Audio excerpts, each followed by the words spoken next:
The other day I finished a 365 days, I don't know, it was a whole year worth of doing love and kindness meditation. And I want to give you guys my experience on it and what I saw, what prompted me to do it. And after that, we're going to do a meditation on how to do it, all right?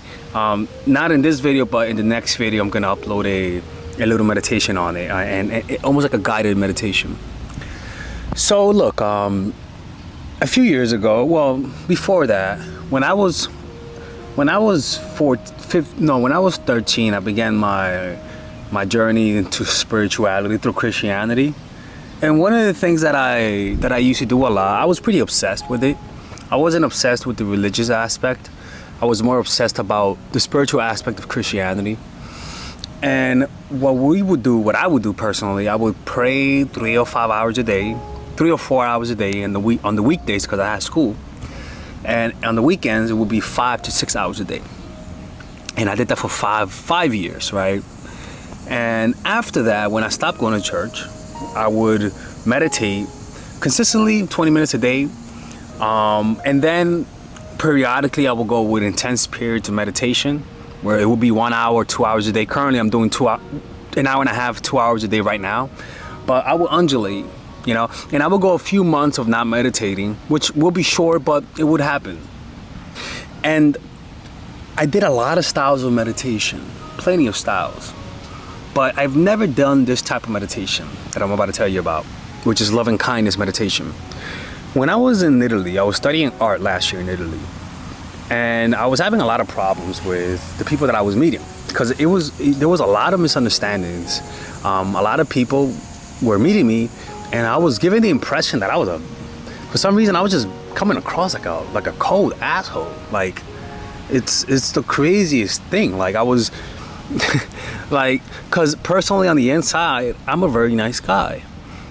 But I was giving the impression to people that I was this mean person, which to me, it blew my mind, to be honest with you. And I felt, I became depressed because I became aware of something about me that I wasn't aware of. And I would read the comments, and even in my YouTube channel, and a lot of people thought that I was this like evil, toxic, asshole, cold-hearted, mean to his fans type of person.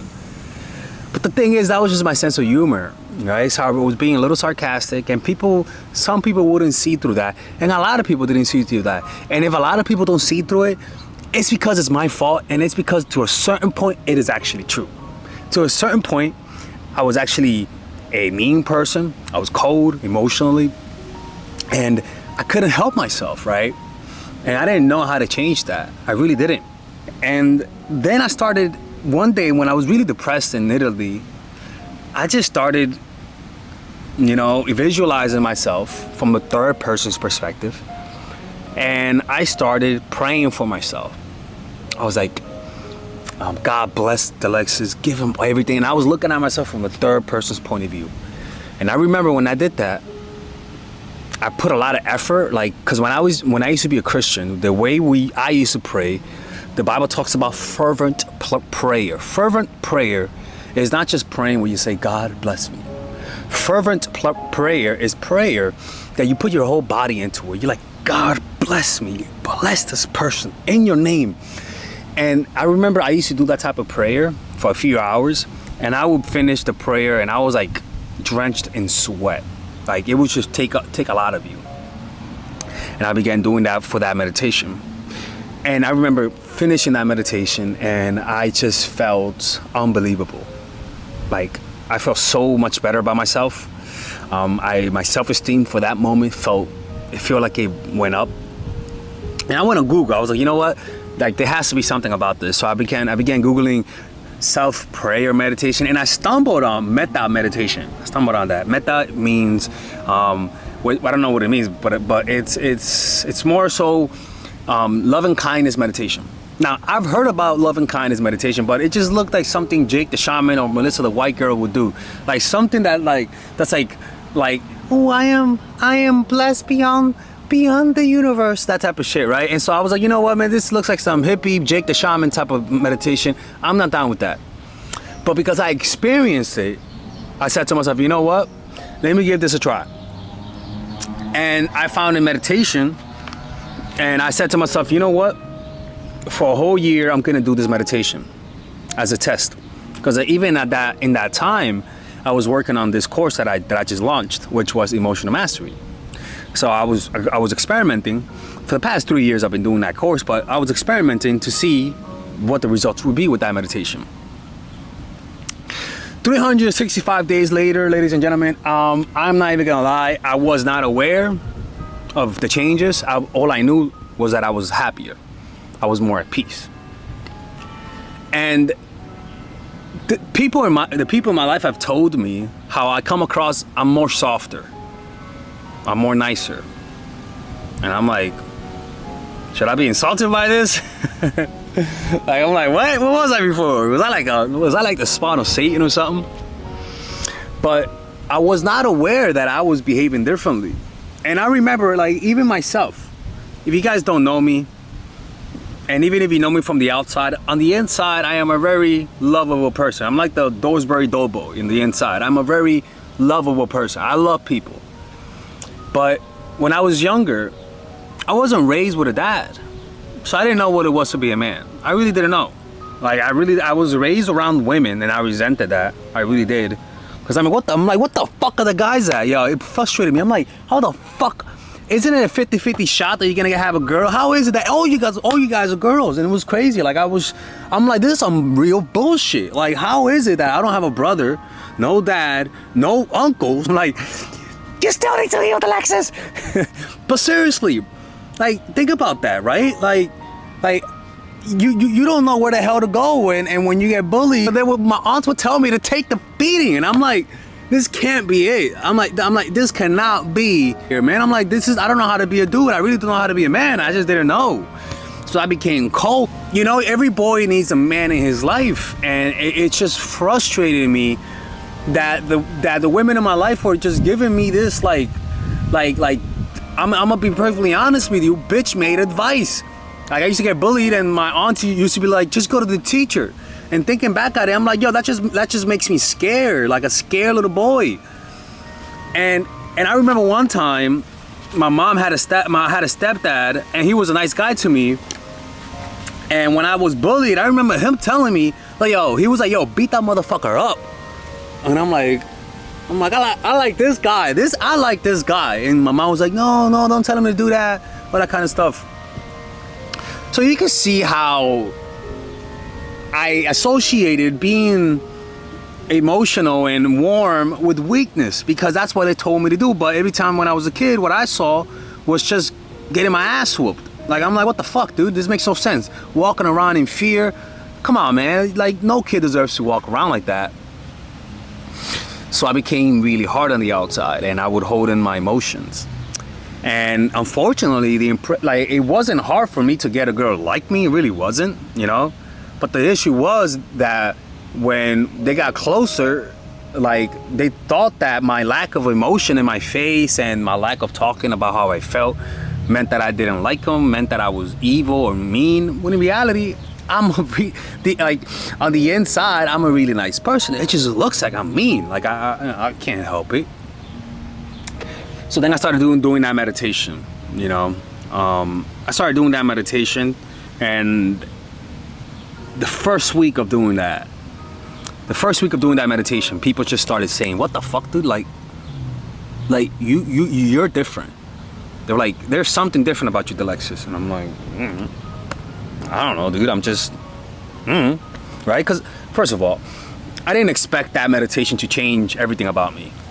I really did not, right? Like, I was just doing it because I wanted to have some self-affirmation, to talk to myself, to like myself, to be comfortable. And I began just, like, the instructions of the meditation was this. Let me tell you what it was, right? When you talk to yourself, you imagine that you are in a third person, where you're looking at yourself, right? Almost like a ghost. And what you say, you're telling yourself this. You don't say, I wish you peace. You don't say, I want you to be happy. You say, may you be happy. Like, from a place of non-determination. Non-deterministic, there's no outcome. May you be happy. May you be at peace.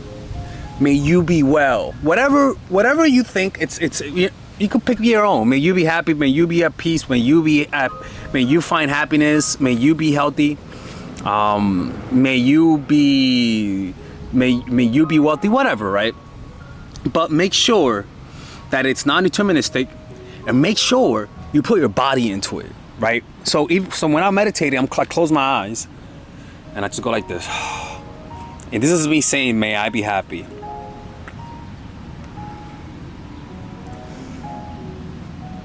Each time I go like that, it's me telling myself to, may you be happy. May you be at peace, right? And then you go through 4 different types of people, right? And each one gets more difficult to do. It's very easy to wish and desire goodness for yourself. But then you have yourself and other people in your mind, right?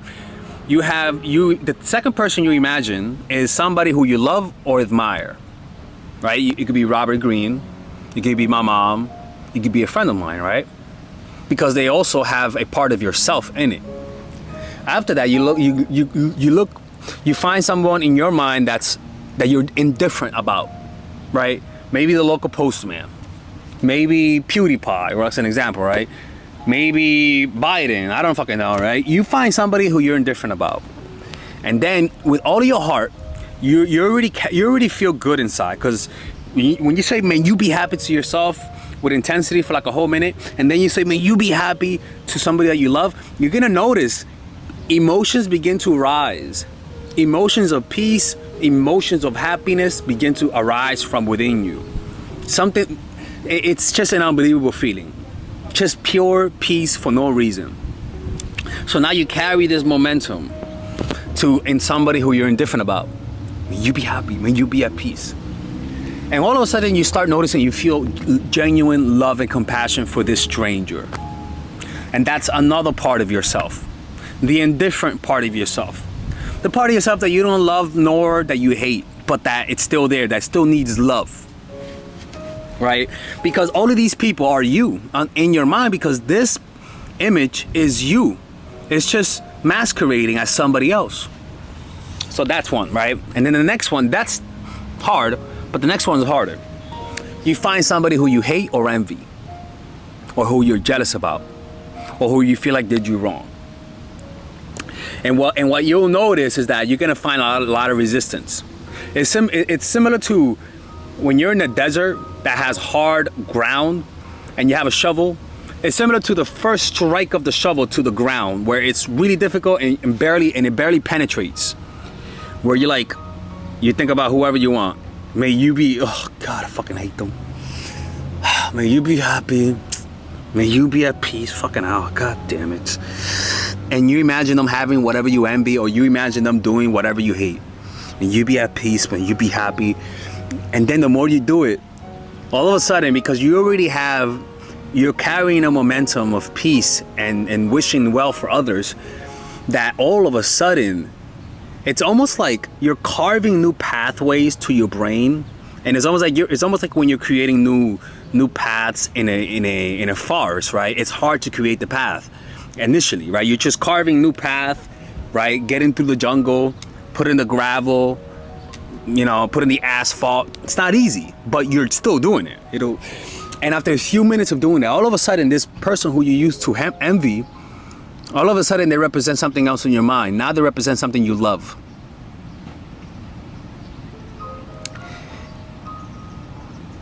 And it's almost like you're not even aware that you're healing, because you're loving yourself. You think you're loving that person. You really do, even though you are.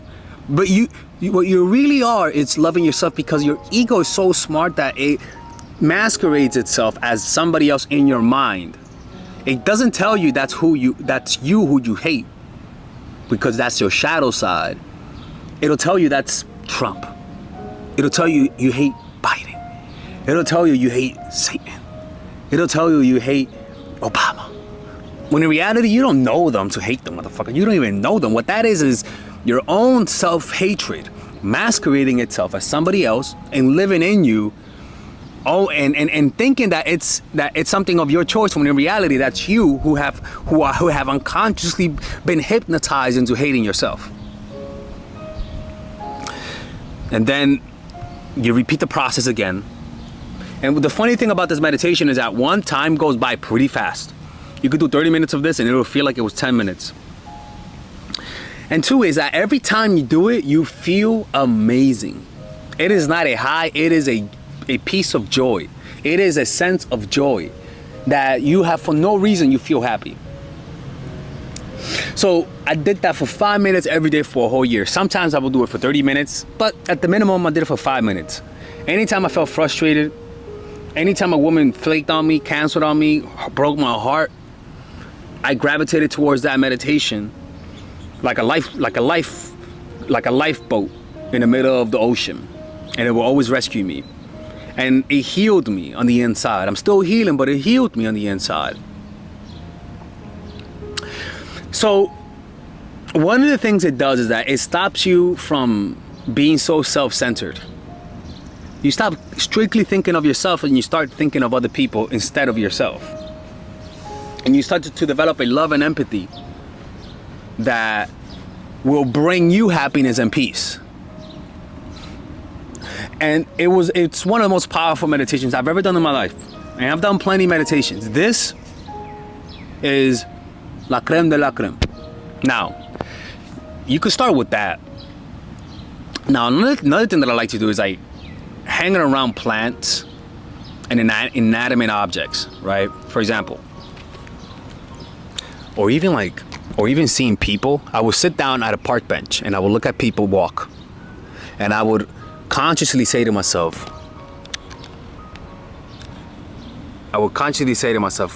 may you be happy, stranger. May you be at peace. With all of my heart. Just make sure to put your whole body into it. And then I will look at a tree, right? A tree. And I will do the same meditation for a whole minute. And then I will look at the sky, at the grass, at the chair, even at my dog who's not here. And I will do that meditation for those inanimate objects. I will have a flower, put it in front of me, and wish that flower well.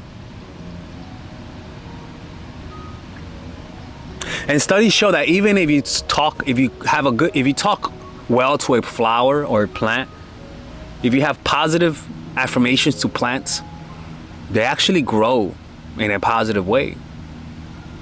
Like, studies show that wishing well on things really does work. And for me, it raised my self-esteem doing this. I feel so happy.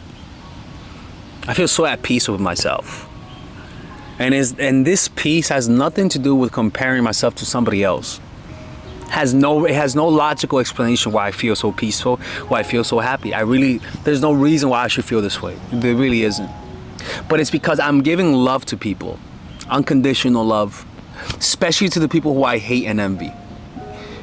After a while, hate leaves your heart, people. It leaves it. You could imagine maybe the man who hurt you and you wish well. Not an excuse to get back with them, Melissa. Calm the hell down, okay? Calm down. You need to meditate on doing that shit with me, because this energy that you give me is too fucking much. And maybe you need to meditate on this. How about that, Melissa? All right? And I mean, I just cannot, I can't recommend that meditation any stronger than this. This will literally raise your self-esteem in ways that nothing will. Nothing will. You have your own source of positive emotion within yourself. And this is how you tap into those source of positive emotion, people. Through metta, loving kindness meditation. Yes, people. A lot of people say, Alexis, you've been so softer. What did you do differently? That's what I did. That's what I did. I just went back to what I used to do when I was a kid without even knowing it.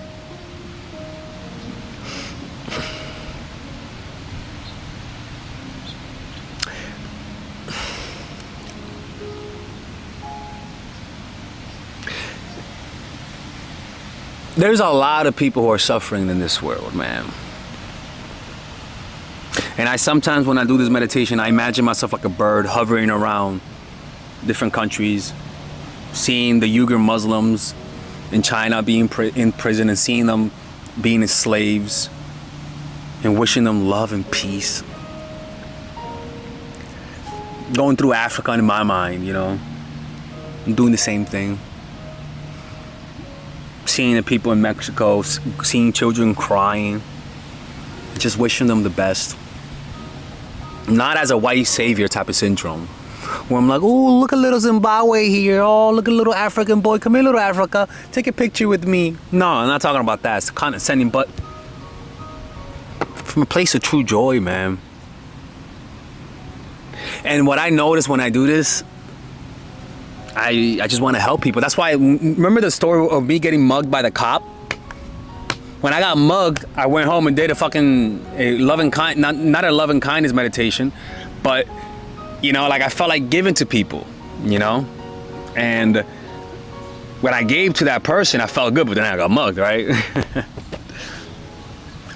But every time I give to a homeless person, usually, I don't show people this, but I do it a lot. I give to charity, and it's only because there is a deep sense of responsibility that I feel to help others out, you know? And I don't need to show it out into the world, you know? It's important to be honest with you, to gain influence. And especially for me, because some people think some people think I'm evil people. You guys don't understand. Some people think I'm some evil motherfucker. So it's important for me to show them that, hey, look, it's important for me simply because public image matters. You know, it really does. They don't know me the way you guys know me, you know? So it's important for them to not think that kind of stuff, so that I could promote this message of love, meditation, self-assurance, self-assertiveness, and power for the good people, not for the bad people, you know? So yeah, this is the meditation. This is how I did it, and my life has never been the same. Like, again, the way people say, what they tell me is that I just come across as a nicer person. And most likely they're right. I remember when I started doing that meditation. It's kind of crazy. Remember when I told you, ladies, that women started approaching me as soon as I got back from Italy? I'm noticing the fucking difference. I think it was because of that, dude. It's crazy. Because as soon as I started doing that, when I got to the United States, I didn't change. Motherfucker, I didn't change. There was nothing different about me. I had a better tan, but I didn't change. But then after that, I just started noticing, like, I just started, like, attracting people into my life. And nicer people of quality. And when I would talk to people, I would look at them in the eye, and there was like a sense of like, I wish you well. Like, I just wished everyone well on the inside. And it changed the way I interacted with people, man. And I could just think back so many times when I projected the hostility, when the hostility came from me. It came from me, you know, and I take complete responsibility of that, you know. So yeah, I'm gonna include this in my course. This video is for you guys. Later on today or tomorrow, I'm gonna do a meditation and post it for you guys. It's gonna be something about how to increase feminine energy, because this really does increase your feminine energy in a positive direction. How to heal your energy too. So I'm gonna call it something like that, but the point is for you guys to watch it and do it every morning. Do it every morning. Watch what happens to your life, man. Watch what happens to your life. And if you guys want to learn more about this meditation thing, if you guys want to get a complete in-depth version of this, I'm gonna be doing a 1-hour video, a 1-hour seminar only for my Patreon supporters and for the people who are part of the Emotional Mastery course. So if you want to be part of this seminar, it will be sometime in a week or two. Click on the description down below to sign up for it by purchasing the course or becoming a Patreon supporter. And I'll see you guys inside. So look, when you're done, just give that a try.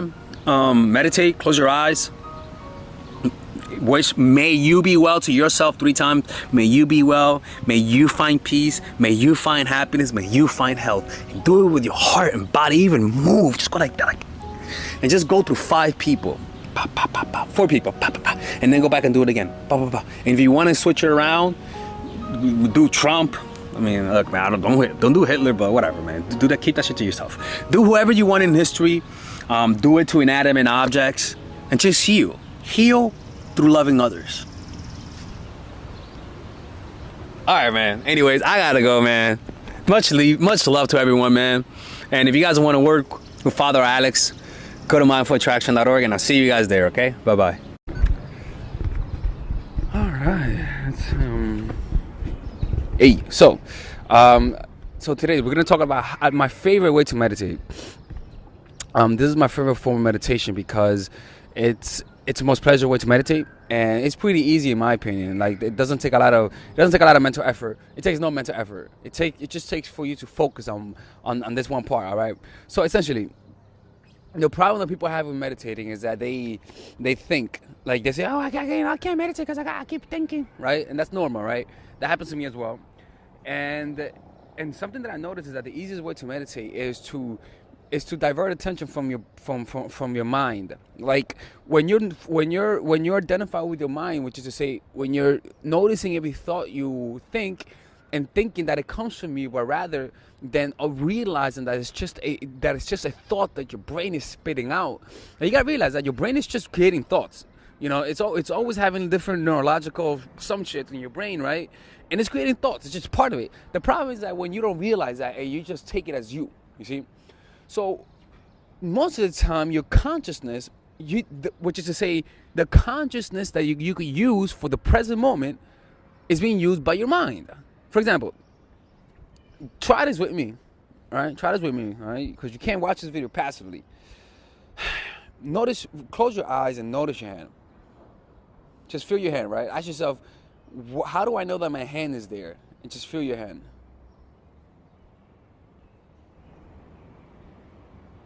Keep feeling your hand. Now, as you notice that when you feel your hand, some attention is removed from your thoughts to your hand. Right? Now, the attention that was used for your thoughts to think is not in your hand. So now what does that mean? That means your brain is not going to be controlling you as much. Right? So then when you meditate, right? So when you talk, so when you're going about the world, you don't just always identify with your thoughts, which is to say you see somebody you don't like, fuck them, I hate them. But rather you see somebody you don't like, space, thoughts arise, fuck them, I hate them, returns to your hand. There's no reaction, but rather space, feeling the hand, thoughts, realization that comes from the brain, back to the hand. And now you don't act from your conditioned self, from your thoughts, but rather you act from the space that's around your thoughts. So the more you practice this kind of meditation of feeling the hand and then expanding to it to feeling the whole body, it allows you to be more grounded and be more present, right? So this is what you do. Again, I don't practice this often, and even though it's my favorite way to meditate, I don't practice it often. So that's a caveat, right? I don't practice it as much, but I am going to be practicing more often. That's why I'm teaching this to you guys. I usually practice the feeling of the breath, or the am I trying to feel better at this moment, or the writing down the physical sensations. That's what I usually do. So what I'm gonna start doing is in the morning and night is feeling my hand. For example, it's called a body scan meditation. You feel your feet, right? Just bring all of your physical. Try right now. Bring all of your physical sensation to your feet, and just feel the sensation of your feet right now.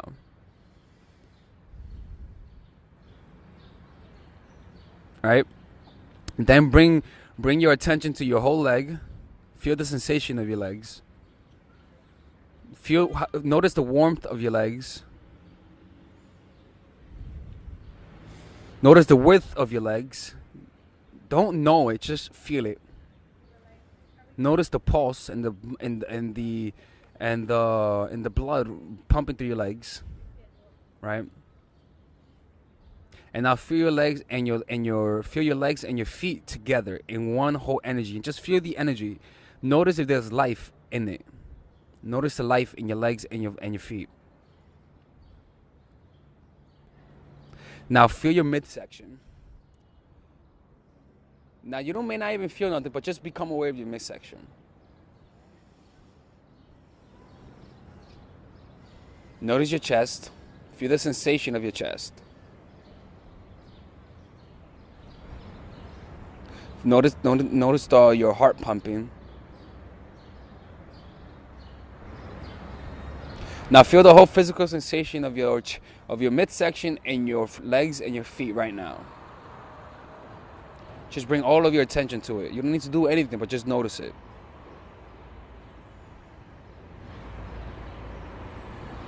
Now bring your sensation to your hands, both of your hands, and feel them. Notice that there's life in your hands. Now bring your sensation to your arms, forearms, back arms, biceps, shoulders. Just feel the sensation right now. Now feel the sensation from your arms, feet, legs, midsection. Just feel it all right now in one energy.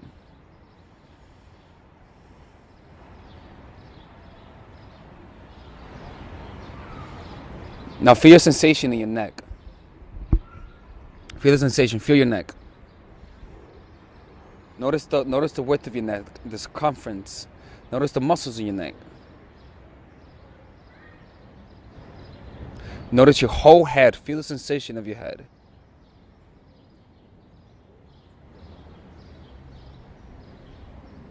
Now feel your whole body right now. Feel your whole body. Feel the whole sensation of your body from head to toe. And now, as you notice, you're feeling your whole body right now, right? And that means that all of the attention that was taken up by your brain right now is taken up by your whole body. And that means that there's less reaction. You're less reactive because your full attention is in your body. And even if you notice the way I'm talking right now, and I feel it right now, there's a huge difference in the way I'm focusing. I'm more focused. I'm more alert. And I just feel more present when I do that, right? And then as you go about the world, you're talking to people, right? You're talking to them, right? But when there's space, you feel your hand, you feel your body, right? And then there are times you're gonna notice your attention going into your brain, to your mind, and then you return to your hands, or you return to any physical sensation. And the thing about meditating is that when you meditate through feeling the body, you want to feel your body more. And then as the more you feel your body, the more you can experience the sensations of your body. And what tends to happen is that when that happens, is that you become more present. You become a lot more present. There's more space, and people feel the spaciousness inside. They feel the spaciousness because they feel comfortable around you. They don't feel judged. They feel like they can be themselves around you, and that's what you give them. You give them the experience of being uninhibited, and that's why a lot of people when they hang out around me. That's what I hear, and that's what I believe. They feel comfortable around me, and I do a lot of crazy shit. Say a lot of crazy shit, right? But they feel comfortable around me, and I'm proud of that, right? But that's not the case. But that's not the point, though. The point is that I'm present when I'm doing everything that I do. At least I like to think. For the most part, a lot of the times, aren't you a beautiful lady? For the most part, I'm not that present, right? Like right now, right? But then I return to it, and then you lose presence, you return to it, right? And that's the point. And again, these are one of the many ways to meditate. But this is one of my favorite ways because you don't just feel your body. You could also just feel your hand, right? Like as you listen to me, just feel your hand. And I'm gonna do that right now, right? And it keeps you anchored in the moment. It keeps you anchored because you're gonna feel the gravitational pull of your mind into and want you to think, but you return to the breath. That's all you do, motherfuckers. You return to the goddamn breath. Okay. Yeah, that's it, yo. I'm not gonna go too much further into it. It's a very simple way to meditate. And for those who were like, I thought this channel was about manipulation. What the fuck? Hey, okay. I make these videos because this is for you. If you came into this channel for manipulation, you're the one who needs this shit, right? And so, take it. Okay, this is Alex from mindfulattraction.org. If you guys want one-on-one coaching, just go to mindfulattraction.org/coaching and pocket. And I like the background, right? It's kind of nice, right? Pretty nice. Take care. Bye-bye. If you guys have, I don't know. Today was the first time I've ever cried of happiness. I have never cried of happiness ever in my life. The joy that I felt was simply because of all I could have given up so many times. Day 7th, I started like feeling, some weird symptoms and that I have to go to the doctors, to be honest with you. But my mind was telling me, Alexis, go get checked. Go to the hospital. It's okay if you quit, And And I was really ready to quit, pack my bags. But then I had a thought in my mind. I saw myself being home and looking at myself in the mirror and looking at the TV and just out of pure anger throwing the remote straight at the TV because I quit, you know? And that to me was unacceptable. That to me, you know, it felt like this. There was a story of the Athenians. I think it's the Greeks or the Athenians. Anyway, so they heard that the Persians were on their way to invade their city, right? Because they backed another city who wanted democracy, and they destroyed one of the main cities of the Persians. Anyways, the city, as a result, felt in terror. They completely were afraid because they knew that once the Persians came, they were going to be sold into slavery, and most of them would die or sold into slavery. So they were panicking. And the problem was that they had 60,000 men, the 80,000 men, the Persians, and the Athenians had only 10,000. So the situation was very difficult. So what happened? They realized that they were surrounded by the sea and by the back.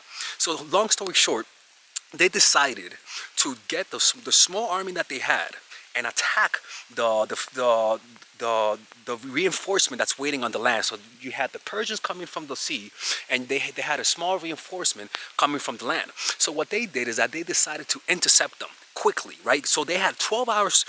The Persians had 12 hours to meet them. No, I think it's 24 hours to meet them. So they quickly went to fight the reinforcement and fought them. Anyways, okay. So second video of the day. This is gonna be my last one. Today we're gonna talk about how to stop getting played by guys. Okay, this is a question that I just got today, and I find that very interesting because this happens often. Getting played primarily has to.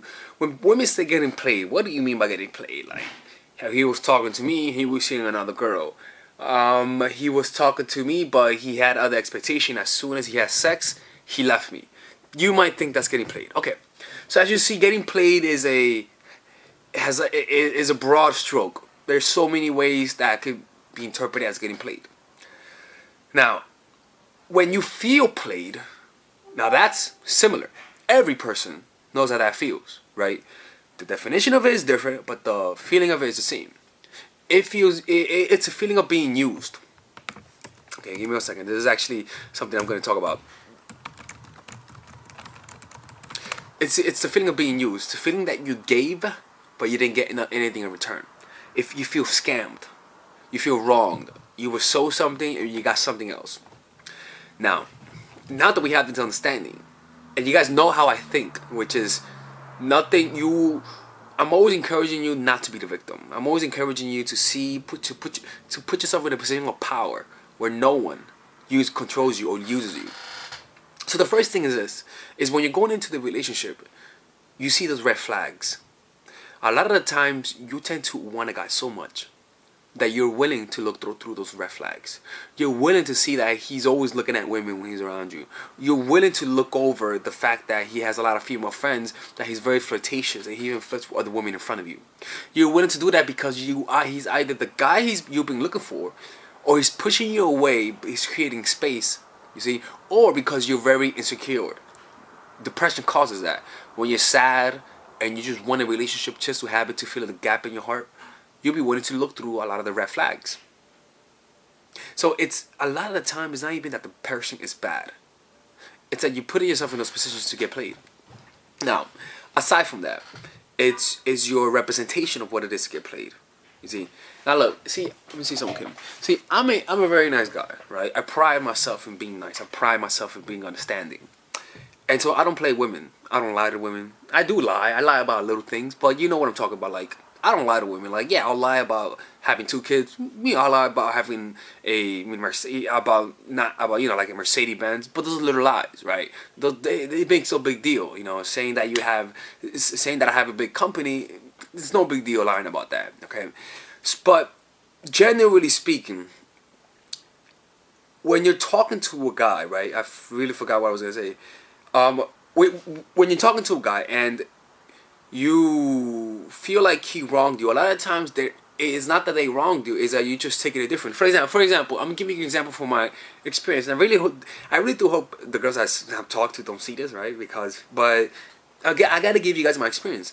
Long story short, there was this one girl that I was talking to, right? She was a very nice girl, and she always says that how every guy that she's been with played her.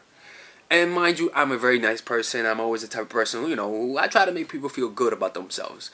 But the relationship ended. It was like it was like a friends with benefits.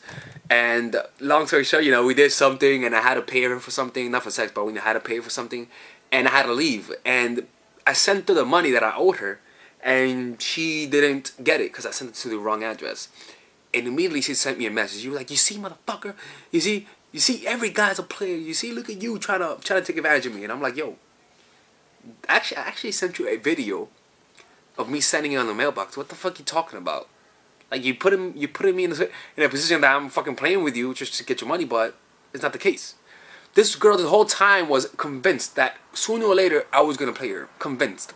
So when you have this belief system that men are liars, betrayers, you're going to interpret things that are not even there. It's because you're living in fear. You're afraid of being hurt. You're afraid that the one thing that happened in the past is going to happen again. You see, and that's what's going to sabotage you from meeting guys. You're going to start seeing things that are not there. When you're jealous of someone, you see things that are not there. For example, let's say you like a guy, right? No, let's say that you don't like a guy and you go on his photos and you see a girl. What do you say? "Oh, just a girl." When you like the guy and you go see his photo, that random girl no more is a random girl. That random girl is, who's the bitch? You see, like, there's more meaning to it. So the more insecure you are, the more you're going to put yourself in a position of being played. That even though it's not happening, you're gonna feel it. And remember, it's not about it happening. It's about how you interpret it. It's your perception. The perception will always triumph truth. You see. So and that will all come down to your self-esteem. So if you're expecting people to betray you because in the past you never got the love that you feel like you deserved, you're gonna see that everywhere. Because you're living in fear. It's like somebody telling you, "Look, you don't know where it is, but there's a snake in that forest. You just got to walk through it. There's a whole bunch of snakes, but you don't know where they are. And if you step on the wrong place, a snake is gonna bite you." You see. So because you have that in your mind, it doesn't matter if it's wrong or fake. You're going to be walking around in fear because you're avoiding something. In this case, you may be avoiding a certain pain. When you're continually getting played by men, it means that you're making the wrong decision, not because you're not smart, but because your vision is squinted through emotions. Emotions are clouding your vision. You're too in your head. You're too afraid of things to cause you to see things for who they really are. The guy may be a great person, but because of your insecurity, you're gonna see him as the devil. So a lot of things about getting played comes to you because, see, I'm a guy, right? And I meet a lot of women. A lot of women just sometimes get with me just to have sex. Like, just to have sex. Like, I'm just like a sausage with feet. Just for sex. A lot of women use me just because they want to hear me talk. A lot of women use me because I'm a fun person. That's it. If it wasn't because I was fun, they wouldn't be with me. Now, if I was the victim, what would I say? "Oh, you don't like me because of my personality? You just want me because of my dick? Oh, you don't like me because of you just like me because I'm fun?" Like, there's so many ways I can act like the victim. And it'll feel like I'm the victim, even though I'm not really the victim. If I choose to feel like the victim, I'm going to feel played. There's so many things that happen that I can easily say I was played. Even in situations when I was played, I don't take it that way. And that all starts with a shift in how you think. It doesn't start about changing a person. It's not about changing men. Fuck that. It starts with you, woman. You see? So yeah, people may play you, but you gotta stop taking it so seriously. If somebody just has sex with you and you feel played, it's not the person wronged you. It's that you have a bad perception of who you are. You notice that you need to be in a situation to finally confirm to yourself who you are. When you see a little bit of evidence that goes against the vision that you want to have of yourself, you feel like the victim. So to have real confidence is to feel like yourself despite the evidence, despite what happens. And so what you have to be doing is continually ask yourself, anytime you feel like you're got played, how can I learn from this? How can I be empowered by this? Because if you can actually learn from your experiences, are you really getting played? And actually, every time a girl didn't text me back, and every time a girl feel like a girl used me, you know what I say? Oh shit, it's time to grow. Well, a girl only uses me for my money. Okay, good. It's time to grow. Where if you're the victim, you don't say it's time to grow. You say it's time to bitch. It's time to self-loathe. I don't give a fuck how wrong you were. It's counterproductive to act like the victim. It's counterproductive. You see, and another part that causes people to feel played is the expectations. You see, you have too high expectations. So the guy may feel like he's doing something that doesn't constitute as being played, but because of your high expectations, you're gonna feel played. And again, it also comes down to your interpretation. In addition to having an over-attachment to the situation, when you're not attached to the person, you don't feel played. It doesn't matter what they do. Now, what do you do when you're played? You have to always ask yourself, what can I learn from this? And observe how you're feeling to the betrayal. Simply observe. Now, look, a lot of people tell me, why do you always just tell us observe? I know a whole bunch of tactics. I'm not kidding. I know a shit ton of tactics. But I don't want to make you guys into informational junkies where you just love information but don't apply it. I'd rather give you guys the best thing that I've learned and fucking thrust that shit through your head so you guys don't forget about it. You see, and this is the best tactic I've noticed and that I've learned that helps you overcome negative emotions. So simply observe yourself feeling betrayed. Who's feeling betrayed? Who is the one who's feeling betrayed? And if you see that person inside of you, observe it. And then ask yourself, who's observing the person who's played? And feel that. And feel the observer. And that's you.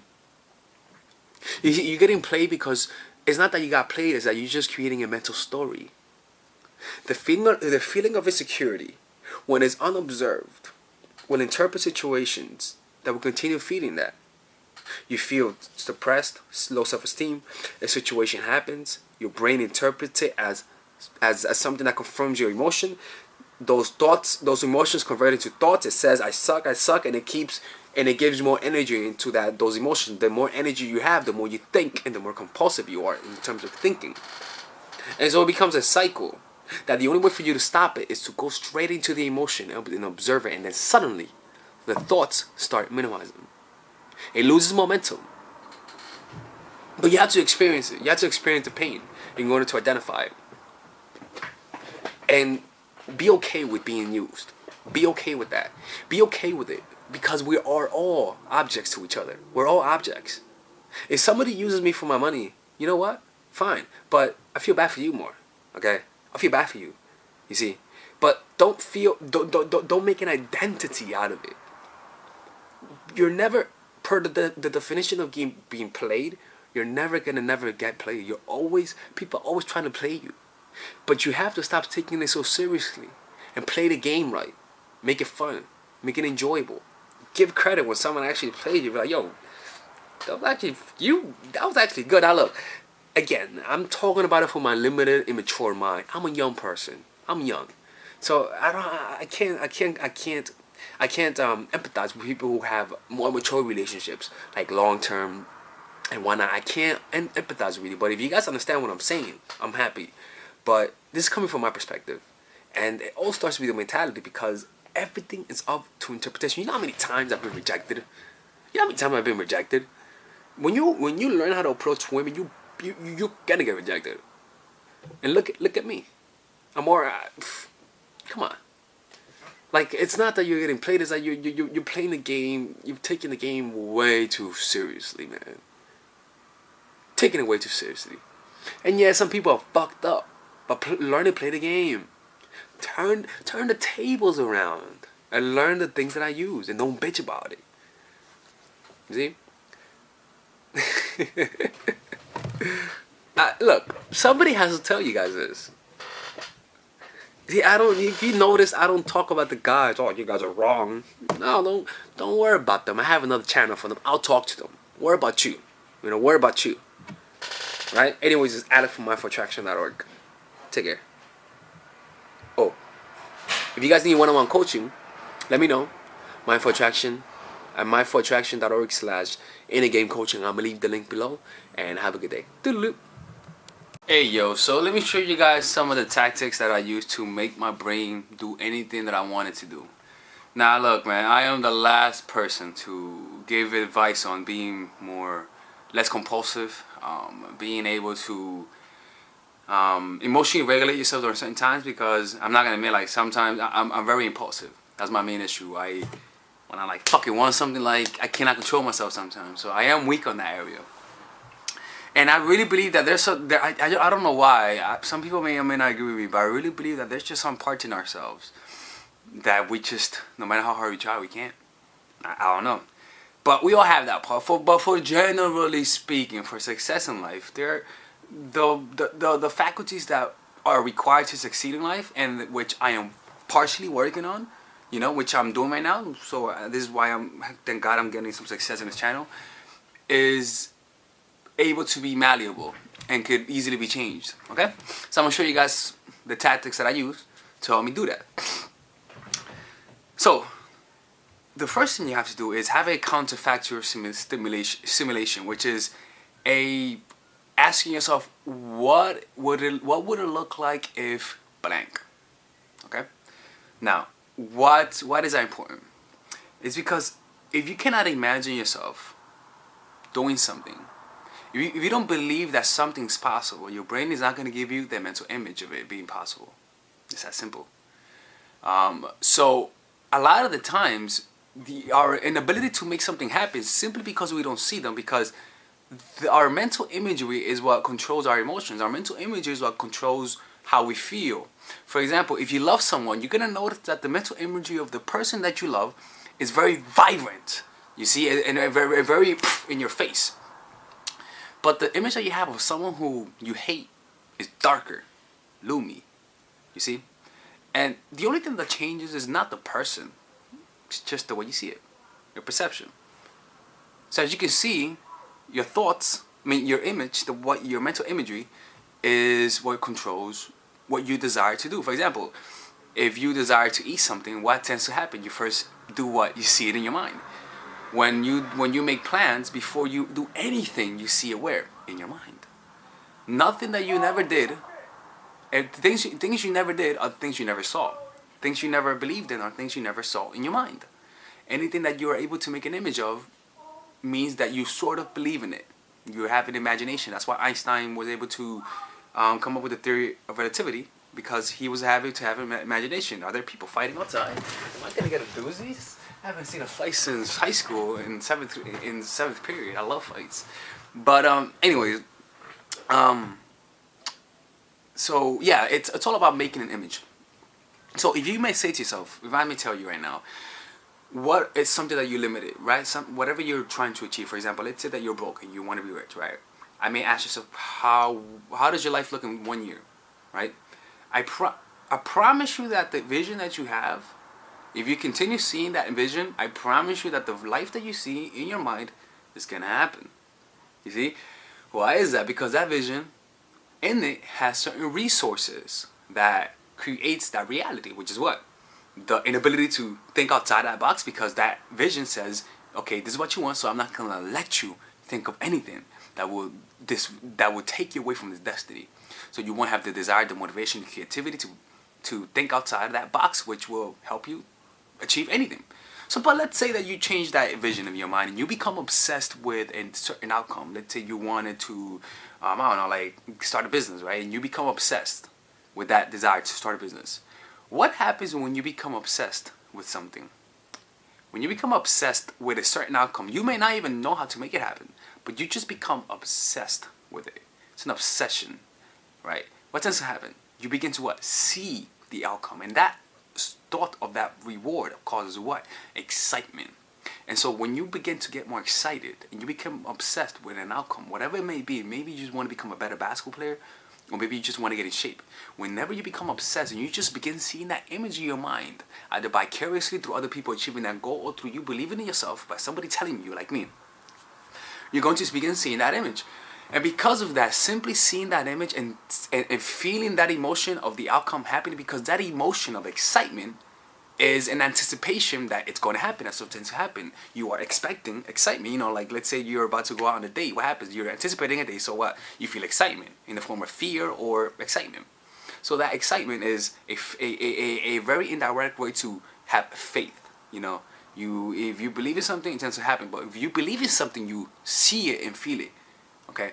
So if you feel excited about a certain goal, that's when you know you're about to make it. When you actually feel excited, and you're not going to feel the excitement in the beginning. But how did you start the engine? This is how it's done. It's to simply begin to make a vision of that ideal self. Ask yourself, what would it look like if I achieved this goal? For example, what would it look like if I had 1 million subscribers on YouTube? Alright, so once you see that image, you're going to start, your brain is going to give you an image. It's going to give you an image, and notice that image. And go and then ask yourself, what kind of qualities does this person have? See that image, because that ideal person that you have, when you ask that question, is the person that you're going to work towards. So all you got to do is go a whole day in your mind vividly, go throughout a whole day as this person that has achieved this goal. Notice its habits, notice the way they think, notice their morning ritual, notice the people that they talk to, notice the way they think, and go throughout a whole day for like 10 or 15 minutes a day, seeing that image every single day, feeling everything, seeing the sounds, hearing the color, feeling everything, smelling the smells around. Notice how people react to you. Make that vivid. The more vivid you make it, the better. And the more you do it, the more vivid it's going to become. Make that your only responsibility. Don't even care if you actually take action. Just begin imagining yourself. Why? Is that because it has some magical power? But because you're going to be so obsessed with that outcome that you're going to take action. Yeah, you're just going to be so obsessed with the outcome that you're going to take action. You're not gonna, you're gonna feel compelled. It's gonna be an obsession. Now, it's not that it has magical power. It's that that's how it works, because your brain is like this. Your brain has something that's called the servo mechanism. For example, you are a programmer. What's the programmer? Your brain is, for example, you have a computer, right? A computer may have the ability to, for example, a computer, right? I'm watching myself, right? This computer may have the ability to access the internet, right? It may even have the power. But if it doesn't have the program, which is the self-image, the imagination, what you see in your mind, it cannot access the internet despite how capable it may be. It may have the hardware, the brain, but if you don't program it through visualizing it, who are you? The awareness. You're not the self-image. You're the awareness. That's why if you're able to, if you fail at it, go, because you are the awareness, you're just able to switch the image up. You see what I'm saying? But because you're the programmer, what's a programmer? Imagining yourself. But what happens when you're programming something? You have bugs. What are the bugs? When you have a mistake. Rather than throwing away the whole program, you go back to the code and fix it. I used to program, so that's what I used to do. So rather than throwing away the code, you fix it because there are bugs. That's what happens when you're working towards your goal. You're gonna have mistakes, but you have to keep that vision in mind. Keep seeing the outcome and keep taking action, because the desire to make that outcome is gonna give you the right intuition. But if you keep focusing on the failure, that failure is going to give you the intuition to fail more. You get what you fear and what you're excited about. Become excited about the right things, and success will be inevitable. And so what tends to happen is that when you're locked in, and you know what's being locked in, when you just think about your goal, just almost all the time, when you obsessively, when you cannot stop thinking about your goal. For example, let's say somebody told you to win the lottery. What happens when somebody tells you win the lottery? You're gonna start thinking about what's gonna happen, how you're gonna spend that money, right? It's gonna become an obsession. But why are you doing that? Because you believe it's gonna happen. So once you believe, and how do you believe something? By seeing it. And how can you measure your faith? By how vivid the visions are in your mind. So all you have to do is envision vividly, and the more you envision, the more vividly it's gonna become. And the more you're exposed to it, to a stimulus, the more you believe in it, and the more comfortable you become. So in the beginning, the goal might be so grandiose that it may not even make sense, and you may not even know how to do it. But the more you see it, the more comfortable you become, and the more you're able to think of ideas on how to make that goal happen. But your responsibility is not to find it, but your responsibility is to become obsessed and believe that you can find it. The action will follow because you're going to be compelled, because you cannot resist not taking action. It's the effortless way to make your brain do anything you want it to make. But your only responsibility is to actually envision it. And that's the hardest part. I'm telling you. The hard part is not to take an action. It's to actually devote yourself and actually make it a habit to actually envision yourself achieving that goal. Because let me tell you something. No matter how much this technique works, I sabotage myself a lot. I focus on all the other techniques sometimes that have the minimal effort. But on the one technique that really works is the one that I do less. And that's self-sabotage. Because I know better. I know better. And I started doing this with this channel. One day I'm gonna review to you guys the audio. It's a little perverted. I don't know why I should do that, man. You guys are gonna go deep into my dark perverted mind. But like, it's pretty much happened how I envisioned it. You see? And I recorded myself a couple years ago saying that this is gonna happen. And it's all because of it. Not because I'm great or amazing, but because I have something inside of me that is capable to do anything. And then you know what? You also have it. Just because you're a woman doesn't mean you're fucking weak. Get the fuck out of here, man. Do you understand how powerful you are? Like, do you understand how powerful you are? I mean, people don't understand their fucking potential. When people realize how powerful beyond measure they really are, like, it's incredible. Once you realize your true strength, once you realize what you're able to do, you start dreaming of things that you would have not dreamed of, because now you believe that you could do it. Like, when you actually start realizing how the brain works and how you're able to achieve anything you obsess about and you fear, once you're able to hack that code and you use it and you manipulate it and you become obsessed about certain things through using psychocybernetic techniques that you can learn, you're gonna start like setting crazy ass goals that to most people they say, how the hell are you gonna achieve that? But to you, you're like, you know what? I don't know how, but my brain is gonna find out how. Like, you don't trust yourself. It's not like you're arrogant. You just trust what you have in your noggin. That's what you trust. You don't trust you. You trust this. And I don't trust myself. I don't trust myself. I trust my server mechanism. Anyways, this is how you're able to make your brain do whatever the hell you want it to make. This is Alex from Mindful Attraction 2.0. This weekend, I'm not going to be posting too many. I think the weekends I'm going to focus more on self-help. And I'm going to leave the weekdays for the real hard shit stuff. Whatever. Anyways, subscribe and goodbye. Reality is a blank slate. Okay? It's a blank slate. So the best thing about it is that the meaning, there's no one meaning to life. The meaning of life is what you give it. You see, my meaning to life is this: be creative, express myself through my work in a creative way, and not have to work for somebody else, and enjoy myself. That's the meaning that I have for my own life. Fidel Castro, his meaning to life is to run Cuba. The president, his meaning to life is to run the United States. People who don't have a meaning to life are not living a purposeful life. You see, if you keep asking yourself what's the meaning of life, that means you're not living your purpose. That means you're not living you're not doing the thing that you were put into this world to do. Now, what is that? The meaning that your life has is all based upon what you're passionate about. Find out what you love. Find out what you love doing so much that you would pay to do it. Okay? And then find a way to do it on a consistent basis, and find a way to revolve your life around that one thing. You see? Now, right now, I love different things. You know, I love philosophy. I love women. I love teaching. I love sometimes. You know, I'm not a big smoker, but you know, once in a while, whenever I'm not working, or my job doesn't require me to smoke, I'll smoke, and I enjoy that too, right? But the whole point is that life is all about where you make it. Stop looking to somebody else to give meaning to your life. Stop looking for relationships to give meaning to your life. Stop looking for things to give meaning to your life. Because all those things will perish. All those things will transform into something else. For example, the woman who you once loved, who was hot as hell, will become old and withered. As a result, it's not that she changed, things transform. You see? So don't give meaning to the things that's outside your control, like your health, like your youth. You know, my meaning to life is to be a young, beautiful person. You will lose out at the long run because you are going to get old. But if you live by your purpose, for example, if you like basketball, become a basketball coach. Oh, you can't do that anymore because you're too old, or you don't know how to teach basketball? Then talk about basketball. Create a YouTube channel based on basketball and find a way to differentiate yourself from other people.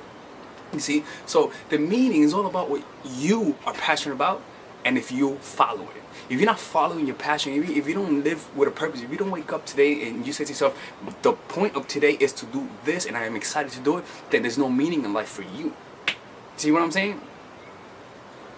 So, for me, I just said it's smoking and play basketball, women, all that sort of stuff. But at the core of all things, my meaning to life is to be present in the moment. To be here right now. in the present moment, to not have my mind thinking about what I did in the past, or regretting things. I only use my mind to think of the past, to refer to it about what I should do now, and then I forget about it. I don't worry about the future and create future scenarios. I just stay in the present moment. When I need to think of the future, I think of it in terms of planning and in terms of what I expect. But I return to the present moment, which means that I'm not continually obsessing about the future. I'm present, because when you think about the future on a consistent basis, it creates stress. You see? So find what you love. You know, if it's your family members, if it's anything that you love, do it more often, and that will give meaning to your life. Life is all about what you give it. Remember, there's not one stagnant thing to meaning to life. But even at a deeper level, there is no meaning to life, which means that you can give it any meaning you want. That's the beauty of it. Because there's no meaning to life, that means you can give it a meaning. Your mind can give it a meaning. Now, most people have given it a meaning without unconsciously. They've given it a meaning as a result of things that occurred in their life. Most people are victims of the circumstance, so their meaning is to be the victim of life. But now that you know that you have the choice to pick the meaning you want in your life, now the possibilities are endless. It's all based on what you can imagine. See what I'm saying? So find out what you love. Okay? Don't be afraid. You know, in the beginning, you are going to struggle to fulfill your meaning, to follow your path, to follow your goals. You are going to struggle, but keep striving. Because in the beginning, it's a lot harder to have momentum. But once you have momentum, it's a lot easier. Just like it's a lot harder it's a lot easier to keep moving on the bike than just stand still, because you're going to lose balance. Okay? So with that being said, this is my high opinion on the meaning to life, and I hope you have a good day. Take care. Like a ball. The best thing about being in love with someone is that you're able to act in ways that are irrational. You have emotions that you usually don't feel, emotions that you cannot control, and emotions that feel pleasurable when you act it out. It's tension that build up because of our normal life, that we have to put on an adult exterior and behave like good people. But when you're in love, you're allowed to let go of the adult exterior, you know, and act like a child and indulge yourself.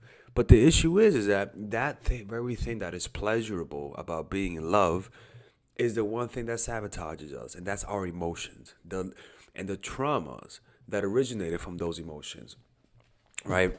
And a lot of the times, relationships are just our childhood being played out all over again as children, and unfortunately, those immature childlike emotions of pettiness, of complaining, of taking everything personal, of projecting, tends to sabotage your relationships, where there are patterns within you that, when triggered, sets off almost like you're getting into a roller coaster ride and not finishing it until the ride is done. There are patterns in you. For example, if somebody pulls away, that you have an automatic response set in motion by compulsion you can't control. And those compulsions are the part of you that you have not let go, that you have not healed, that you have suppressed, and that act as you, right? And that's why a lot of times when we're in love, we start doing things that are not natural. We say to ourselves, why am I acting this way? I didn't know I was this petty. I didn't know I was this fucked up when I'm in love, right? I didn't know I could think these thoughts of revenge, right? Because when somebody hurts you and you're in love, you want to, like, you want to get back a lot of times, right? So this video is all about controlling those emotions, because when you're able to control those emotions, this is the thing, is that when you don't love someone, when you don't like someone, that's when you're your most attractive self, right? That's when people actually chase you more. That's when you're less forgiving of bullshit. That's when your standards are higher. But when you love someone, naturally your standards lower for them. Like it's like for example, right? Let's just say you hire someone for the job, right? And he's your friend. And because he's your friend, he's late 3 times for work. And so you give him an extra slack, right? But then, now let's just say that you have a coworker, that you hired your friend, but then your job has a policy that says if you're late 3 times, you're fired, right? And your friend is late 3 times. even though you love him, even though you don't want to fire your friend, you have to fire him because the rules say you have to fire him. So you say to your friend, look, man, I love you. I don't want to do this, but this is the rule books. And if I don't do this, I get fired myself, right? Having a standard before you even meet someone, before you even in love, will keep you somewhat level-headed. It's almost like your North Star, right? So from the start, have a standard when you're gonna leave. Know the things that you're willing to accept and not accept. The second thing is that being present in the moment. To me, this is the most important part. When you lose control, when you're in love, you naturally are in a high. When you're high, you're not in your feet are not on the ground. You're not present. You're in your imagination, thinking and amplifying the experience you just had with your lover, right? And because of that, you're not in your body, and so you're not even aware because the fantasy is so good. You're not even aware of unconscious emotions you might be feeling, such as fear, such as anxiety. Why? Because you're so in the high. It's like a Trojan horse, where the Trojan horse is the high, but without even knowing it, there are a bunch of soldiers inside of that infiltrating your emotional immune system and attacking you. It's almost like having an immune system. Open borders. Let everything in. When you allow the high of love, you pretty much have open borders, and you allow dark emotions to run through you without you even knowing it. And the only way you know it is when the person pulls away and all of a sudden you snap and you lose control and you even black out, especially if it's anger, right? And those things will turn off someone, will push him away, or turn the relationship toxic. So what you want to do is become aware of your emotions at all time. Just bring awareness. I know it feels good. I know you want to indulge in the high of being in love, but breathe. Notice your breath. Don't let, because whenever you're in your mind, whenever you're in your imagination, you lose touch with your body. And you lose the present moment. When you're not in touch with your body, that's how you get stressed. That's how you get uncontrollable thoughts. That's how you get depressed. Just be in your body. That's all you got to do. To control your emotions, just bring awareness to whatever physical sensation is in front of you. Bring presence into it. Keep some awareness in the body from within. So what you could do is either become aware of the breath, right? Become aware of the breath. Don't let your mind control your thinking. Just become aware of the breath, or feel the hand.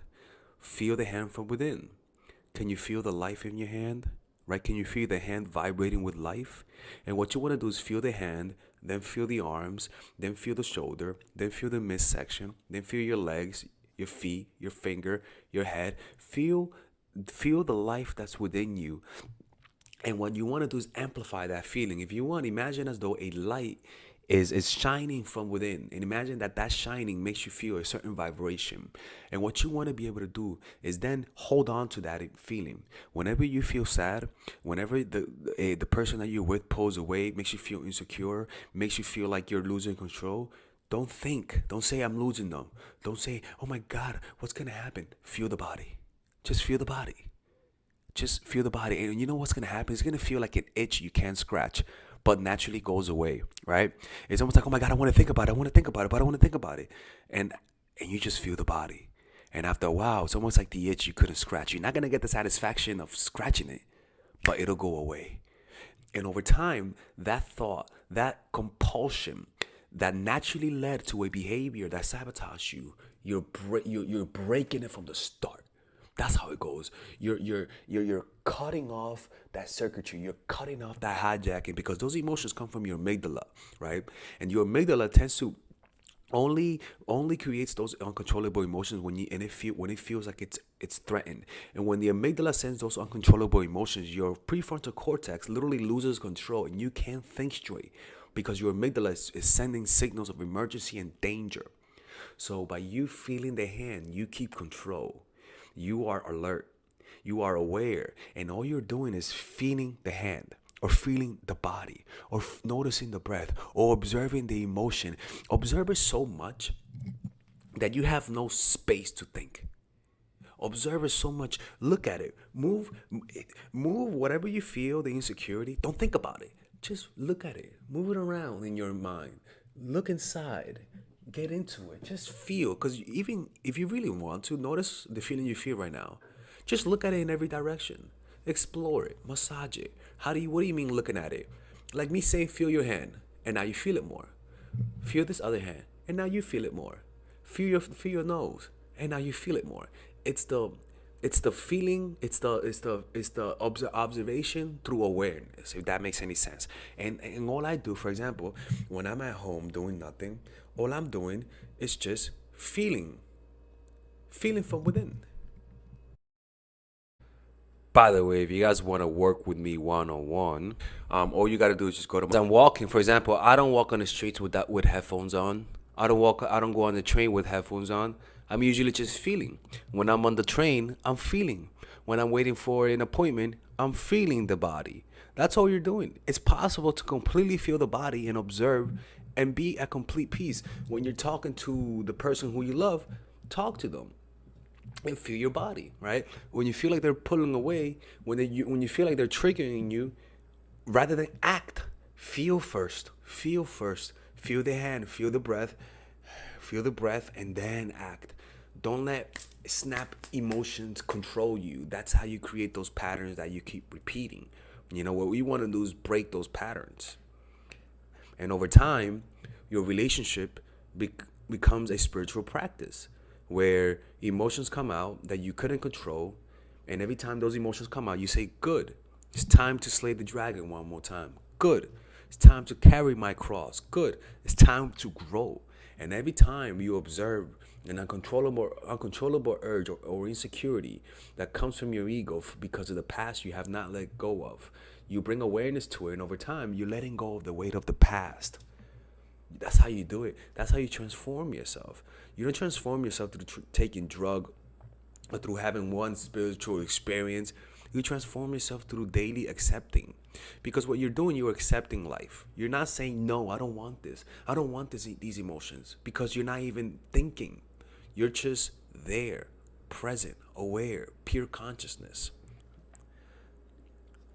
The next thing is other things that you could do. Remember, just always keep some awareness in the body. That's all you do. Even if it means feeling your pinky finger, doesn't matter. Other things that you could try is doing yoga on the 3 or 4 times a week. Yoga naturally has been shown in meditation to not only diminish the intense emotions we feel that are uncontrollable, but also how long they linger on inside of us. So rather than being mad for 10 hours, you're mad for 3 hours, as an example. Other things that you could do is having a sense of purpose, discovering your calling in life. That will give you that will take up a lot of your time.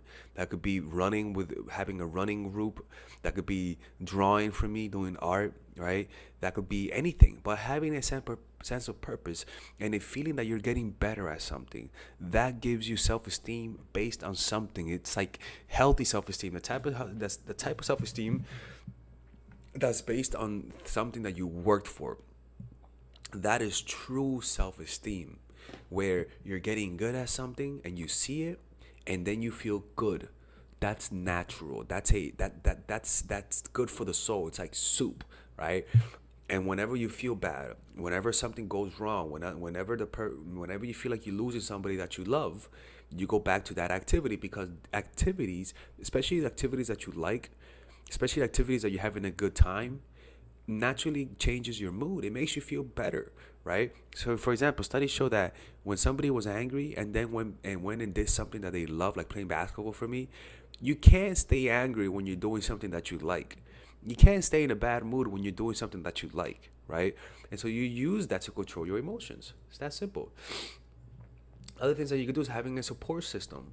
Either having a therapist or your friends or somebody who you can confide in. Heck, even writing to prisoners, they'll listen to you. I'm not kidding, people. I'm not even kidding. Like, I know I'm joking, but hit up fucking, Joe from Hell's Angels, who's in prison, fucking Tyrone the gangster, fucking Louise the drug dealer, right? Like, covered all racist people, by the way, okay? Like, hit them up. They'll listen. Like, the point is, have someone that you could talk to, because if you bottle those emotions up, you're just suppressing. Because there are different ways to become aware of emotions, and one is through mindfulness, what I taught, 2 is through suppressing it because you don't want to see it, right? And 3 is through you liking those emotions and indulging in it, like indulging in your anger and hitting someone, right? As opposed to suppressing it and not and holding it in, versus being present and observing it. The last two, the first two is not how you do it, right? A support system will allow you to express those emotions without will allow you to express those emotions in a positive way.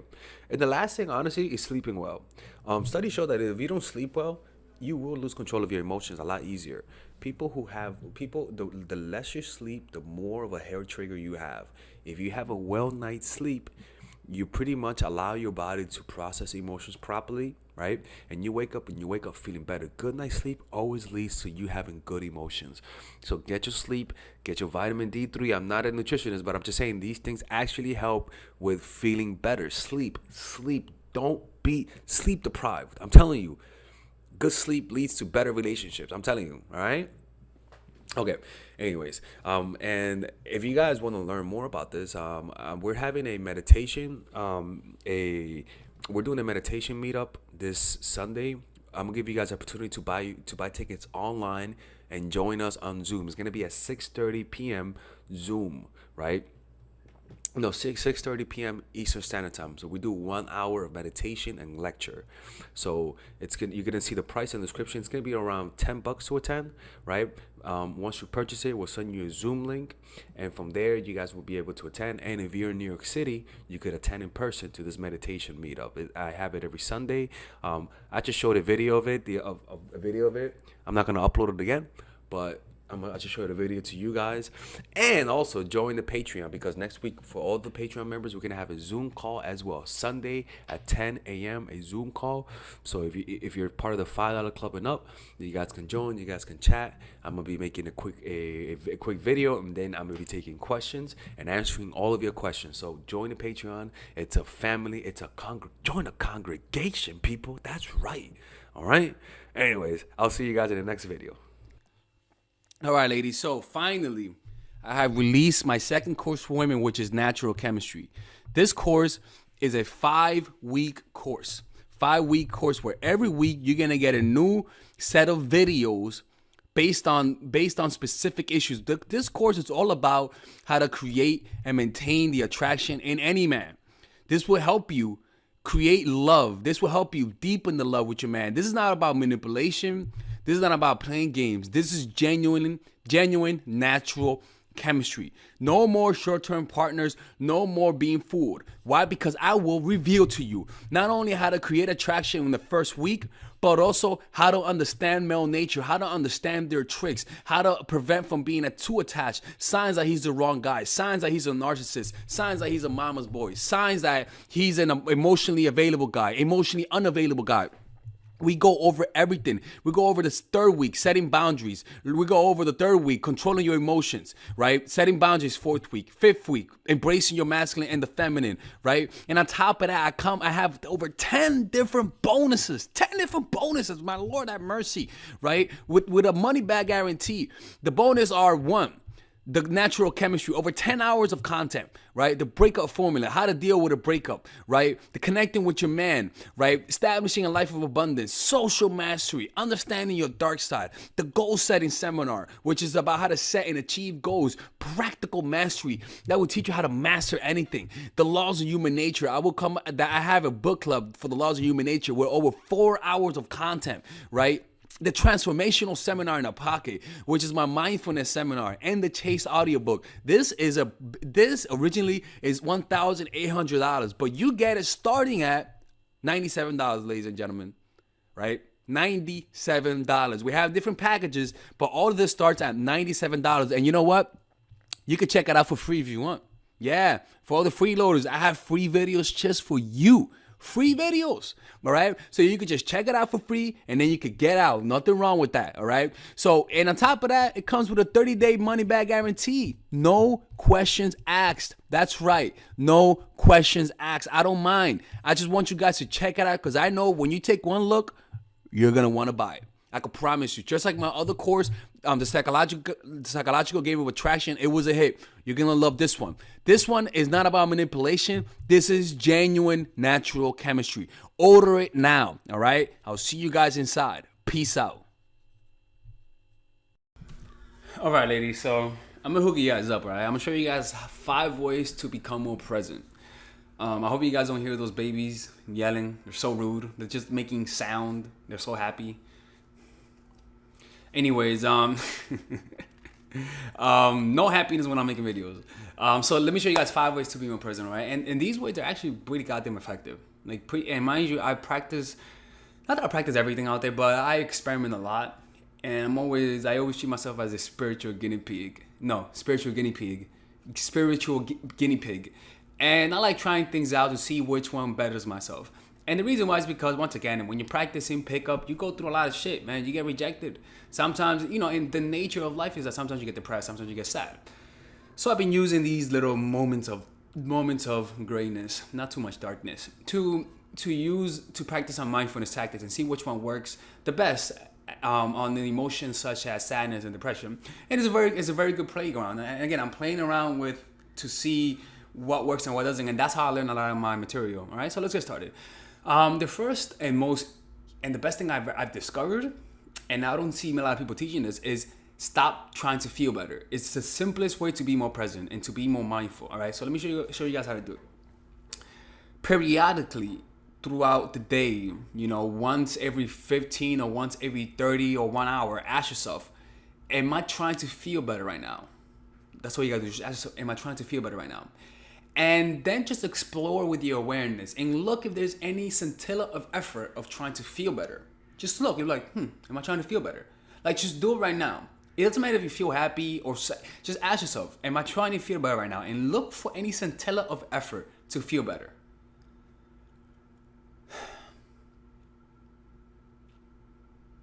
It causes you to explore your inner body not with your thoughts, but with your awareness, with your consciousness, you see?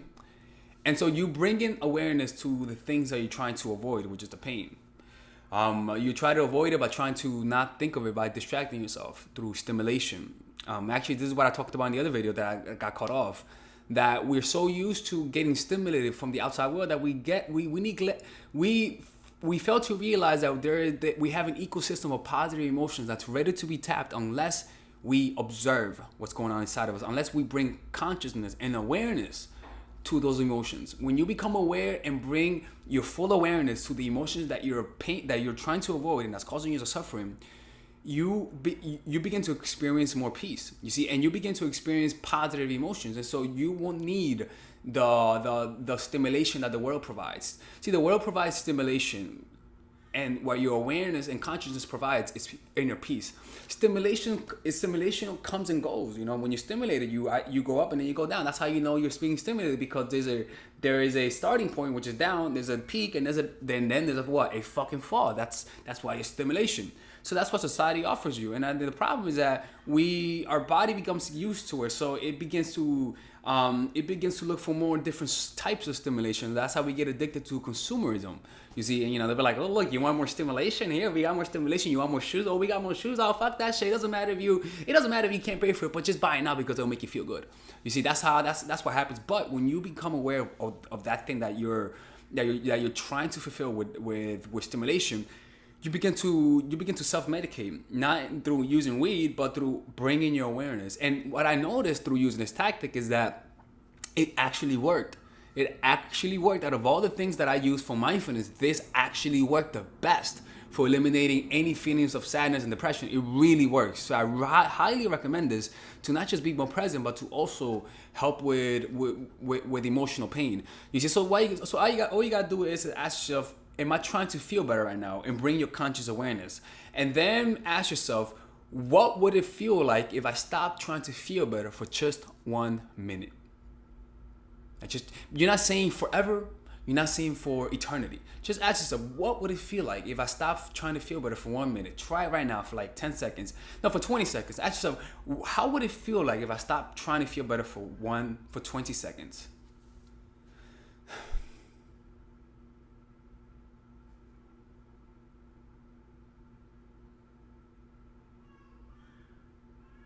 And it's like, it opens you up.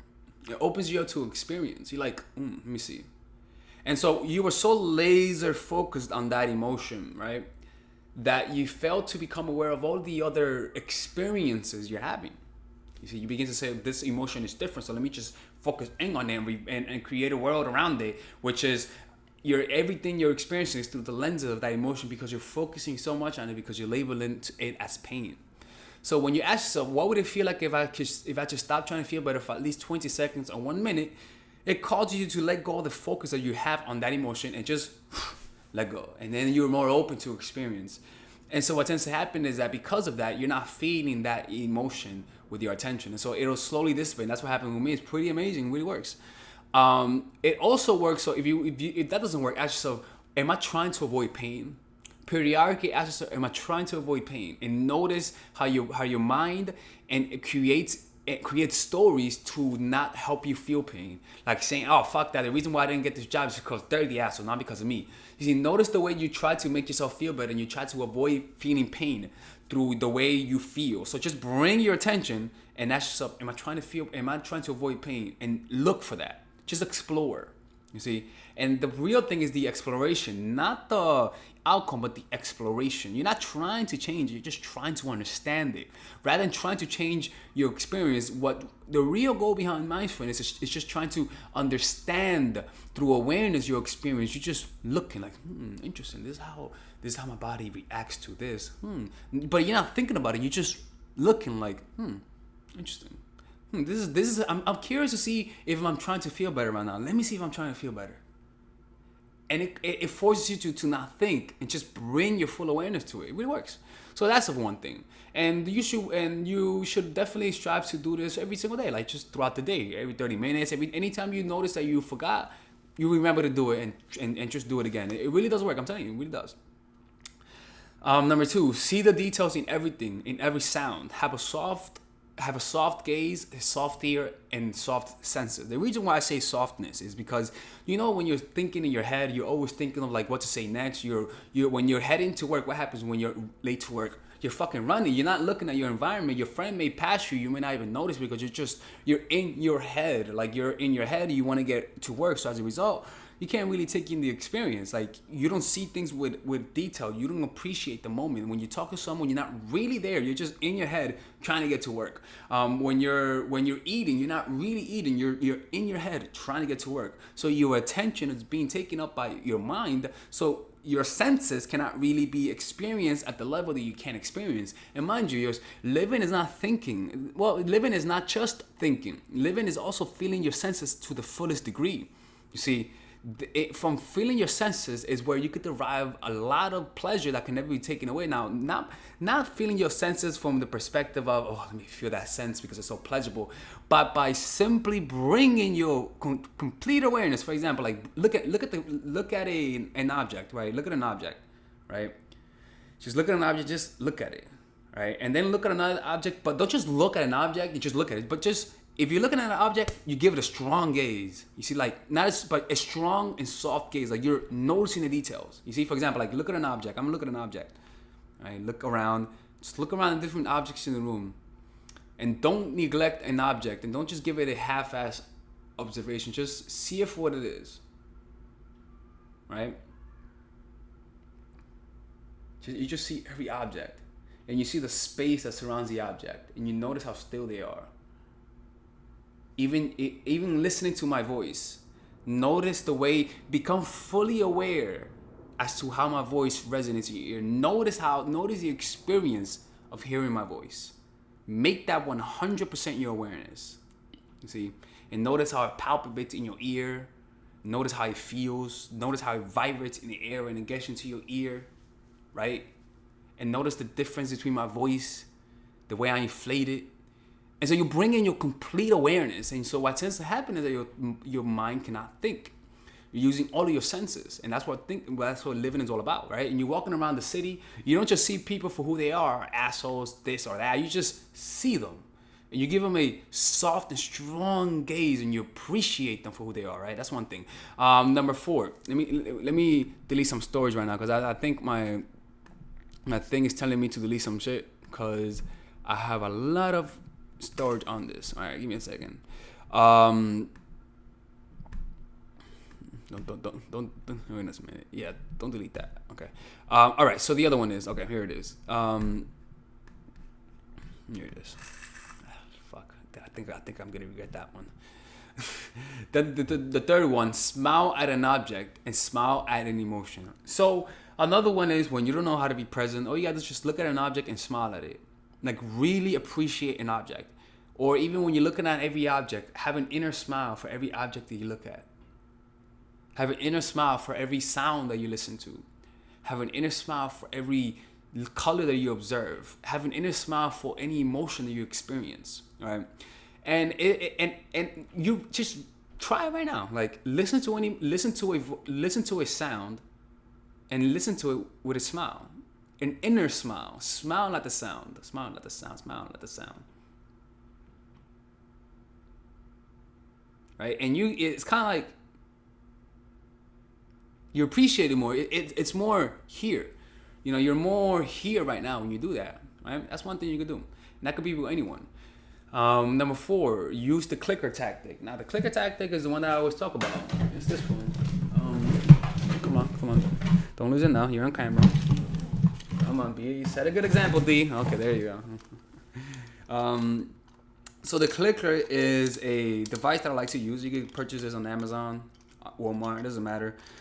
Every time you forget that so the point is to notice your breath, right? You notice your breath, you noticing your breath, right? And studies have shown when you notice your breath, it calms your body down, it regulates your stress, lifts up your mood, relaxes you more. Look at the studies, it's true, right? So the point of this is not to help you notice your breath 24 seconds, but to notice yourself forgetting to notice your breath. That's all you're doing. Like if I'm talking right now and I'm like, and I notice that I'm not focusing on my breath, I click that shit right here, right?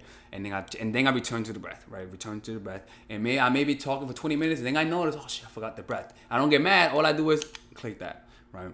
And so what you're gonna notice is that after a while, those lapses between forgetting the breath and clicking it are gonna get shorter. Are gonna get longer and longer and longer, which means that you're noticing your breath more often. Now, sometimes they get longer because you forget to notice them. But if you make it a practice to say, okay, for 1 hour or 20 minutes, or I'm gonna just do this, right? And you're gonna train your muscles to notice your breath. So it's gonna train your muscles to be present. So because your thoughts are very seductive. Like your thoughts say, oh, you don't want to notice this thought? Okay, let me bring you this thought. Oh, you don't want to identify now? Let me bring you another thought. And so you're slowly peeling away the control that your thoughts have on you through using this simple tactic. You see? It's a very simple thing to do. Not that complicated. Something that I always tell people, and they always tell me they have good results. Let me delete some files right now because it seems like I'm losing storage right now.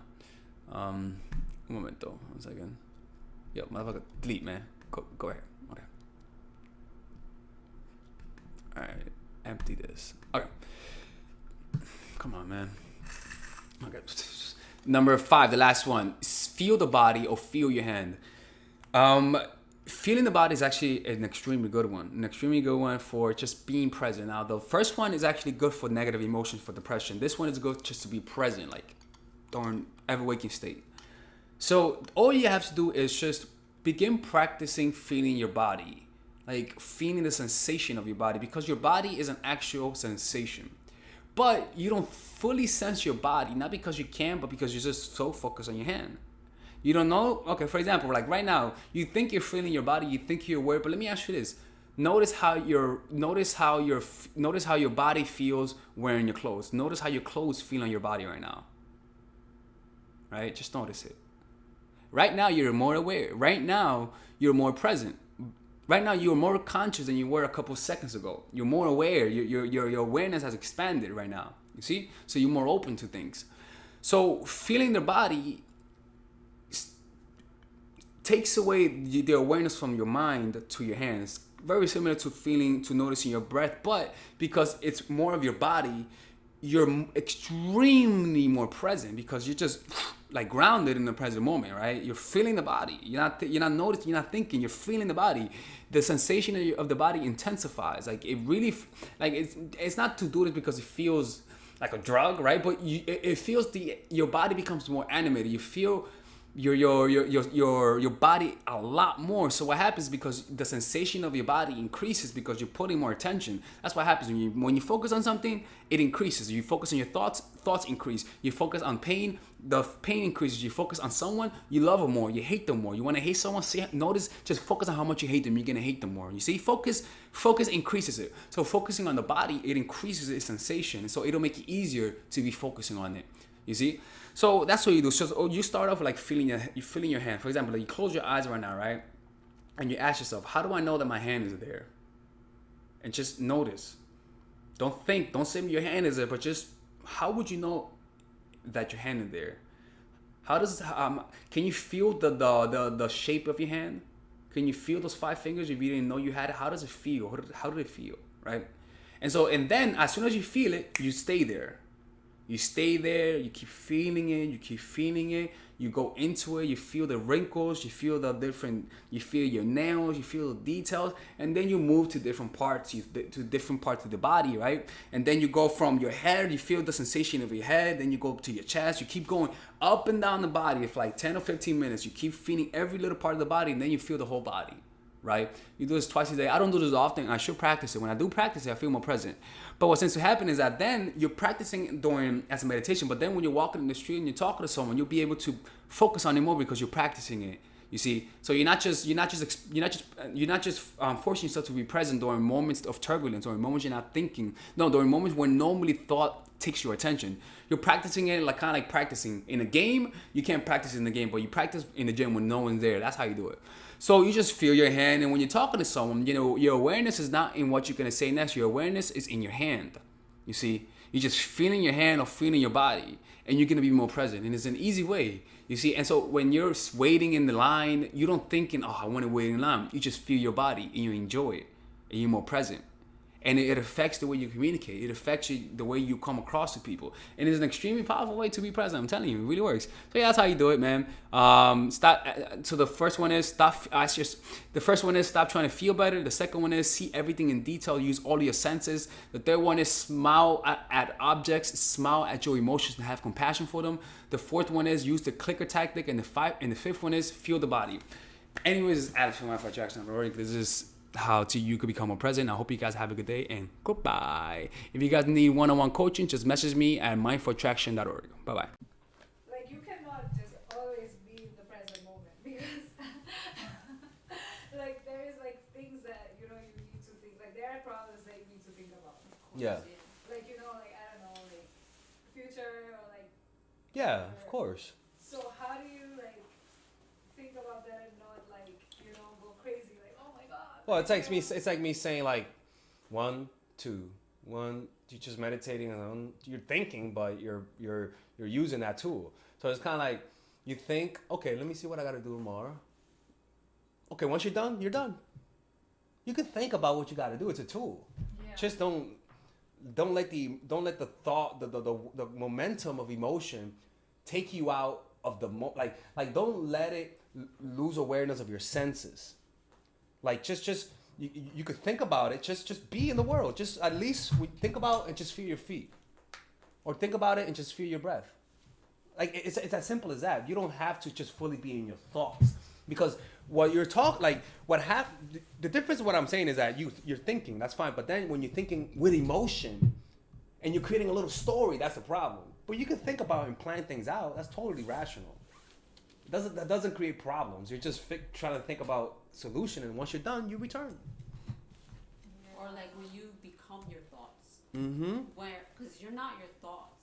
Your thoughts are your thoughts. Mm-hmm. But you're more than your thoughts, right? That's like you have a heart that beats. Your heart doesn't think. Your heart beats on its own. Mm-hmm. So you have a spirit that does its own thing too, that is beyond thinking. Thinking is just your worldly, what do you call it? Your worldly tool. It's right? a tool. You need that to move about the world, but it's not all who you are at all. There's way more, because thoughts change. The way you thought when you were, maybe 5 years ago, is not the same way now. Those change, but there's something inside of you that's always the same, and that's the thing that you want to like be kind and gentle to, I guess. Mm-hmm. And develop and build, so that when you have highs and lows, that is solid inside of you, and you're not governed by your emotions and thoughts. Exactly. Because thoughts can be contradicting. They're like, say you're like feeling like shit, your thoughts are gonna be like shit. Mm-hmm. So if you go like that, right, if you're living in the world like shit, you're just perpetuating that. Exactly. You want to perpetuate something higher, which is, you know, more than thoughts. And Eckhart Tolle talks at like clock time and clock time, right? For example, like you're thinking, but then you're like, interesting. You take a conscious breath, and you keep thinking. Like, just bring some awareness to your breath and you just, interesting. If you got to write it down, whatever you're thinking, you just feel the pencil and do it in silence. Hear the bird. That's a cute bird. You see what I'm saying? Yeah, because you don't need to think to breathe. Breathing is more than thoughts.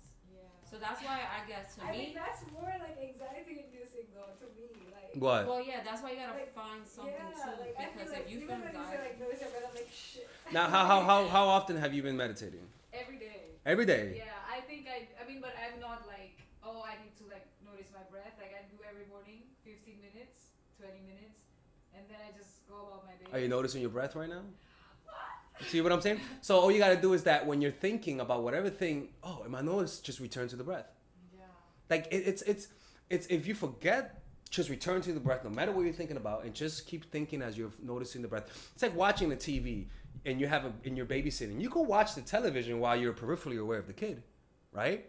You could do that. You could think while you're peripherally aware of your breathing. In fact, you can make that into a meditation, a practice where you're thinking and yet you're present. You can make that into an exercise. and you can change your thought. You can decide to change your thought, you know? And if you're breathing and you feel that anxiety, I feel like that can be you judging what you feel about breathing. So maybe that's where you're gonna use the gentle kindness to tell yourself it's okay, you're breathing, right? Because breathing is natural. You're not trying to change your breath. You're not trying to like do it right or wrong. Yeah, that's what I think. I'm like, am I breathing more? No. You're just like, noticing I'm that just, like, you're super- breathing. You're alive. Yeah. You're breathing. Like a thought is just nothing but a thought. Just bring awareness to it. Bring loving awareness, just like you're bringing awareness to the thoughts. Just encompass everything with compassion.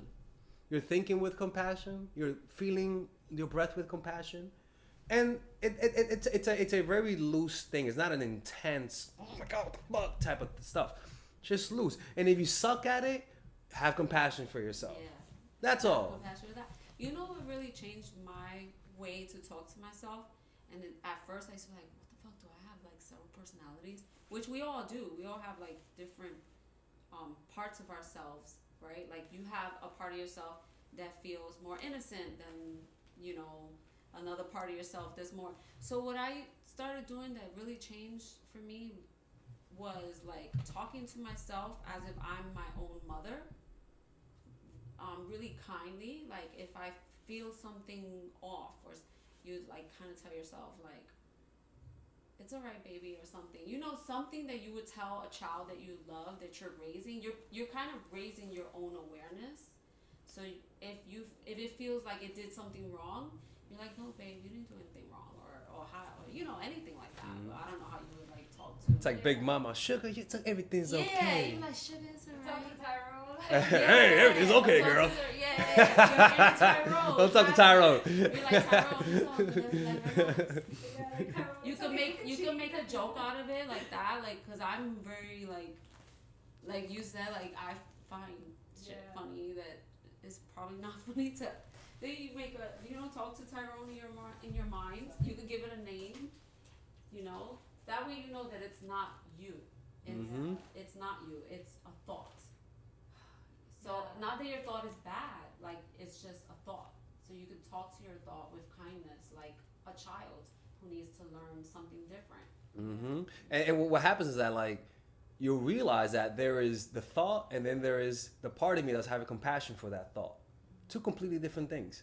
In fact, when you're having compassion, you even sense a space where you hold it, because that's how it works. You're holding it with compassion. You can't be identified with the thought if you're observing it with compassion and love, you know? And that's self-love right there. You know, that's loving yourself. And you can even like strengthen compassion. Mm-hmm. Yeah, like a meditation with compassion, just, you know, breathing with compassion, feeling the body with compassion, you know, and that's how you bring healing to yourself and stuff like that. Yeah, totally. Yeah, I think it's more, I read about it a lot, but I don't think I understand the emotional aspect of like feeling meditation. Now you don't So, there's nothing to understand. You understand it through experiencing it. Through the yeah, body, because right? Yeah. no, but I mean some studies are really I think interesting. sometimes the concepts of it, making it more like a Mechanical. making it Yeah. more like a assignment Yes. makes it, because then you're grading yourself, Mm-hmm. and you're not. Yeah. Your life is not about that. You're experiencing life. You're here right now experiencing this moment with us. That's the reality of it. Your thoughts are just conceptual ideas that your ego is creating to combat whatever the present moment is. Because the ego lives in the future and in the past. It's never in the present moment, really. Mm-hmm. You're in the present moment. But that takes a lot of like, again, it's not an assignment, it's just adjusting. Yeah. Because it's habit. We think out of habit. Mm-hmm. Yeah. Yeah, it's really a habit. It's a weird habit. Totally I think agree. it's because like evolutionary. Yeah, exactly. We are like, if we don't think of dangers, then so Yeah. we are always thinking of like, what do I need to solve? What do I need to like, Mhm. all the time. So I think that, but sometimes it's too much, and I think especially after the pandemic, everyone has their bubbles. So it's like they always just think about them, and it's not as like connected to other people because Mhm. you're just like, oh, I have to do this, I have to do this, I have to do this, but you're not like, okay, what is everyone else doing? Totally. Yeah. Yeah. But if you keep coming, we have just practice these. Just do 5 minutes. Well, you already said you do 15 minutes, but try to do, even if you do 15 minutes, just do 5 minutes and then 5 minutes and then 5 minutes. And if you want to do more, just and over time and practice the whole walking meditation. Don't use your phone. Yeah, that's what I was gonna ask you. That's why I asked, like, how do you do it? Because I do like just breathing exercises. That's all. Yeah, that's fine. But do you do like guided or? No, I don't do guided. But So you just sit. I just sit. silent? Yeah, because I practiced it for a while. So it's like but over time you're gonna develop that habit. But if each week we're gonna have a different form of meditation. So just come and like, or even Maybe you attend should Zoom. do the art Look thing at me in too. your camera, scary. You should do like the art thing. I think. What? That would be fun to like. Bye. see Nice ya. meeting you. Yeah. Bye, Well, Alexis, definitely. thank Wait, let me you. take your Insta or your number. Or Oh, I something. don't even have Instagram, but One of the easiest ways to get present, and I want you to try this today when you're walking throughout your day, just ask yourself, what's missing in this moment? And just observe. Right now, sit where you are right now and ask yourself, what's missing right now? What's lacking? And don't think about what's lacking. Just look. Just observe. With awareness, what is lacking right now? Do it right now. Observe.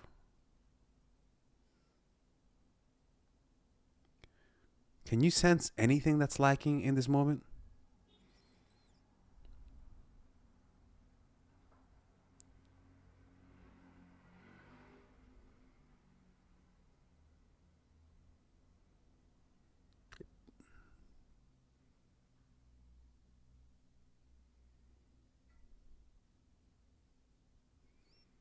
There isn't anything lacking. And you shouldn't come up with an answer. What this does is that it expands your awareness. It allows you to touch reality and hold it with your hands and sense the weight of the present moment, right? So whenever you don't feel present, whenever you are in your head, get out of your mind for a brief moment and ask yourself, what is lacking right now? And just bring awareness to the moment. And you notice that there's a certain peace, like a beautiful wave of peace that you begin to see in the moment, almost like the sun rising. You begin to see the peace that was hidden in what you were already observing. You see that peace, and it makes you smile. And the reason why it makes you smile is because you are that peace. You are finally getting in touch with yourself. And whenever you sense peace, you're sensing your presence, because you are peace. At the core of your being, you are peace. So when you don't see the peace in chaos, it's because you're in your head, not in touch. Ask yourself, what is wrong right now? What's wrong with it? What's lacking in this moment? Not what's wrong, what's lacking in this moment? And become aware of everything that's around you, right? And peace will come. Just always remember that. If you're not at peace, you're not in the present moment. And when you're at peace, no matter what's happening, you're doing it the right way. All right? Anyways, I hope you guys enjoy this little reminder just to be more present throughout your whole day. All right? And I'll see you guys in the next video. Let me know what you guys think about this video. The ways to embrace that, right? So there are many different ways to embrace it. Actually, not that many, but various different ways to embrace it, right? And the first way to embrace it is contemplating on the infinite, right? Contemplating things that your mind cannot comprehend.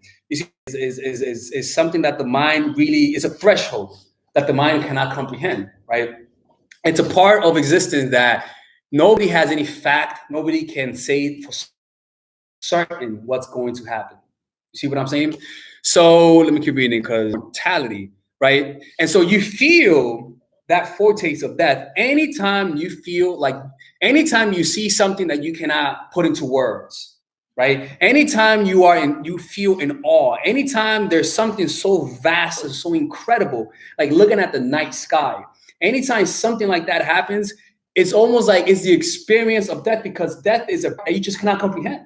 So you're giving your mind a little taste of that place that you cannot comprehend. You know what I'm saying, right? You know what I'm saying, okay? Just give me a few moments, right? A shadow of death, right? So it's too great to understand. This is what children often feel, and what happens when you feel the present moment, right? Like whenever you feel the present moment. Okay, people, I'm fucking up right now. All right, let me see. I already did this 3 times. I don't know how I'm struggling with this right now. It's empty, barren of disruption. Right. Okay. All right. Beautiful. Okay. I got it. Right. It's too great to understand. Right. It's barren of destruction. Right. Like whenever you think of the present moment, it's peaceful. There's no distraction in the present moment. Right. For example, like right now. Right. Right now, just notice your breath right now. Right. Let's do like a little exercise. Right. You notice your breath, and for 10 seconds, allow yourself not to feel better. Don't try to feel better. Right? Don't try to change how you feel. Don't try to feel a little bit better or a little bit worse. Just don't try to feel better for 10 seconds.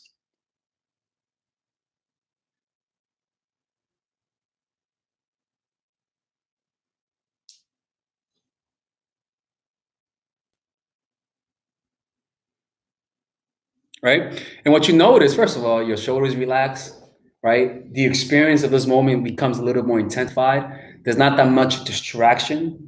Your attention is in the here and now, and it's barren of distraction. That's what happened. How did you feel before you were alive? Did you feel any unhappiness? Did you feel any distractions? No, like that's what death is. It's very similar to the present moment. When you feel the present moment, your mind just shuts down, right? It's the mind that can't comprehend death, but it's your mind that just relaxes whenever you embrace the moment. It's an intimation of death. But then it's the mind that doesn't want to be present, because whenever you think about being present, you think about other things. You think about distractions, you think about the future, you think about the past, right? But whenever you're present, your mind just relaxes, right? And all of a sudden, everything around you becomes intensified. Very similar to when you have a death-like experience. Everything around you becomes intensified. Like when you almost die, everything around you, you just notice everything. Everybody remembers when Kobe died, right? Where they were, what they were doing. In that moment, you had an encounter with death in a weird way, because you're alive. right? Whenever you have a death-like experience, your adrenaline rushes, your body, you feel every part of your body now. You feel your blood pumping. You hear things. You see people's face, and you're able to see how they feel more transparently, right? You're more present. You're not in your head anymore. You see what I'm saying? It's a foretaste and it's an intimation of what death is like. But the problem is that you can't really comprehend it, but you can sense it. You see, the mind tries to comprehend death. We're not here to comprehend it. We're here to sense it. It's visceral. That's why whenever you see something you can't comprehend it, but you're sensing it though. See what I'm saying? When you think about the vast universe, how big it is, you can't comprehend it, but you can sense it in you. You feel you feel infinity. Even when you think about infinity, when you were a child, you couldn't really comprehend it. You're like, I can't believe that's even there. When you think about space, when you think about physics, when you think about black holes taking up whole galaxies and universes, not universes, right? Whole galaxies, you can't really comprehend it, but you sort of bow at how vast it is. You feel how small you are.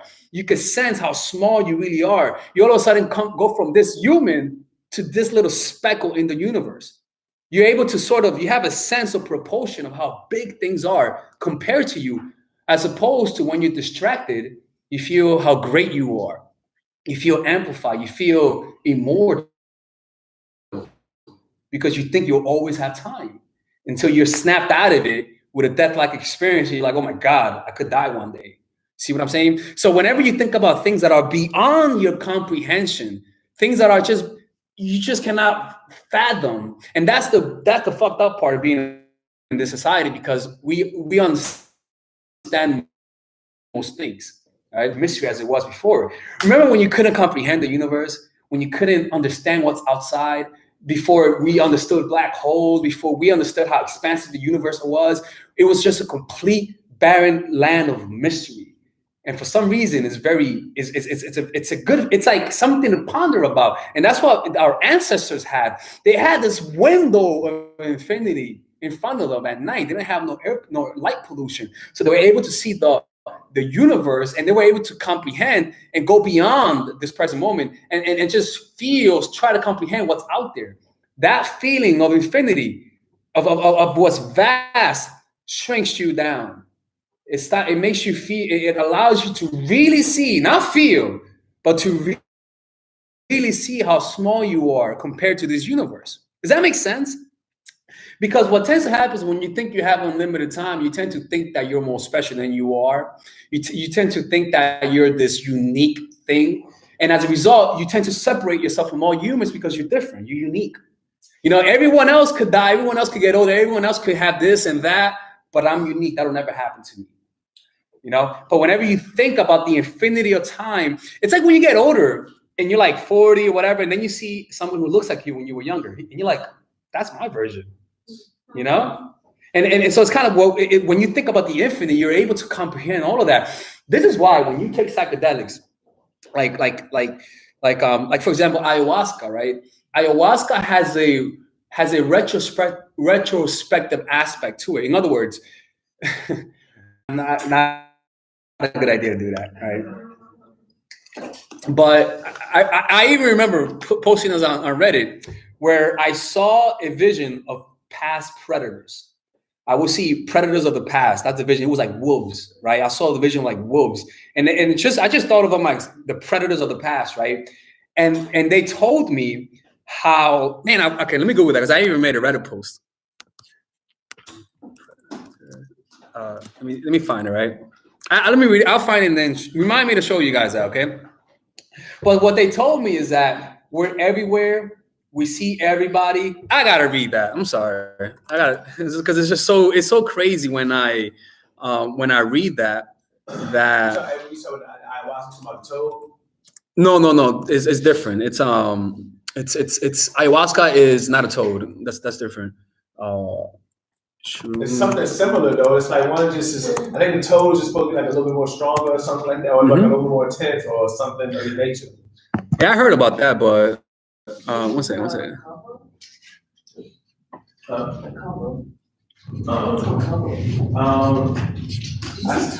Yeah, it's MED something 05. I seen it. I actually seen it because I watched Mike Tyson's podcast. How about it? Oh, you know what I'm saying? He said it's like takes you to a real spiritual, like, you know what I'm saying, place. You know what I mean? He was talking about it. He was like, just a chair change your life, like, you know what I mean? Like just that instance. You know what I'm saying? It's like a venom from a toad. You know what I mean? It's the venom. It was like they dry it out and they vaporize it. You know what I'm saying? It's more intense than ayahuasca. Yeah, something like And that. it's actually dangerous. You could die from it if you take the wrong. Oh, here it is. Sorry. Here, sorry. But the way Mike Tyson, he got me really wanting to try it. You know what I'm saying? Yeah. Oh, Mike Tyson took that? Yeah, he said, man, he said it was the best. Like, he said it's like the ultimate spiritual. And that's the thing, is that the spiritual is also part of the infinite. It's like, that's why a lot of people, when they take shrooms, they become transformed. It's because they've experienced the infinite. They gave their minds a taste of something that is beyond their comprehension. And you feel how, even when you take shrooms, you tend to see signs of other existences, of other people. And let me read it right now, right? Oh, I can't believe I found it, right? All right, so I said, like, when I take shrooms on high doses or even ayahuasca, there are times when I go into the past. This was like a year ago. I see the eyes of past predators, such as old wolves that slowly walk up to me and look at me in the eye. I then notice that the eyes that see me is the eyes that are seeing me, the past predators, are the eyes that see through me. They told me that once you let go of your ego, you can see yourself in others. You see the one that has always been there, but is being hidden of itself. I noticed something similar, where the beings tell me that when you see someone, they are seeing me through them. There are eyes everywhere. Everyone is being observed, not in a creepy way, but that awareness fills every space. Space is that awareness. I know this is insane when I said that. But when you take psychedelics high doses, you tend to see like patterns. It's weird. It's like everything converts. If you see the ground, you'll see some geometrical patterns. And there's like a party that tells you, it's like it's almost like they're footprints of the people who existed before us, or even footprints of other dimensions of their existence. It's kind of like they're here, but that you just don't see it. So it's kind of like, that was fucking crazy.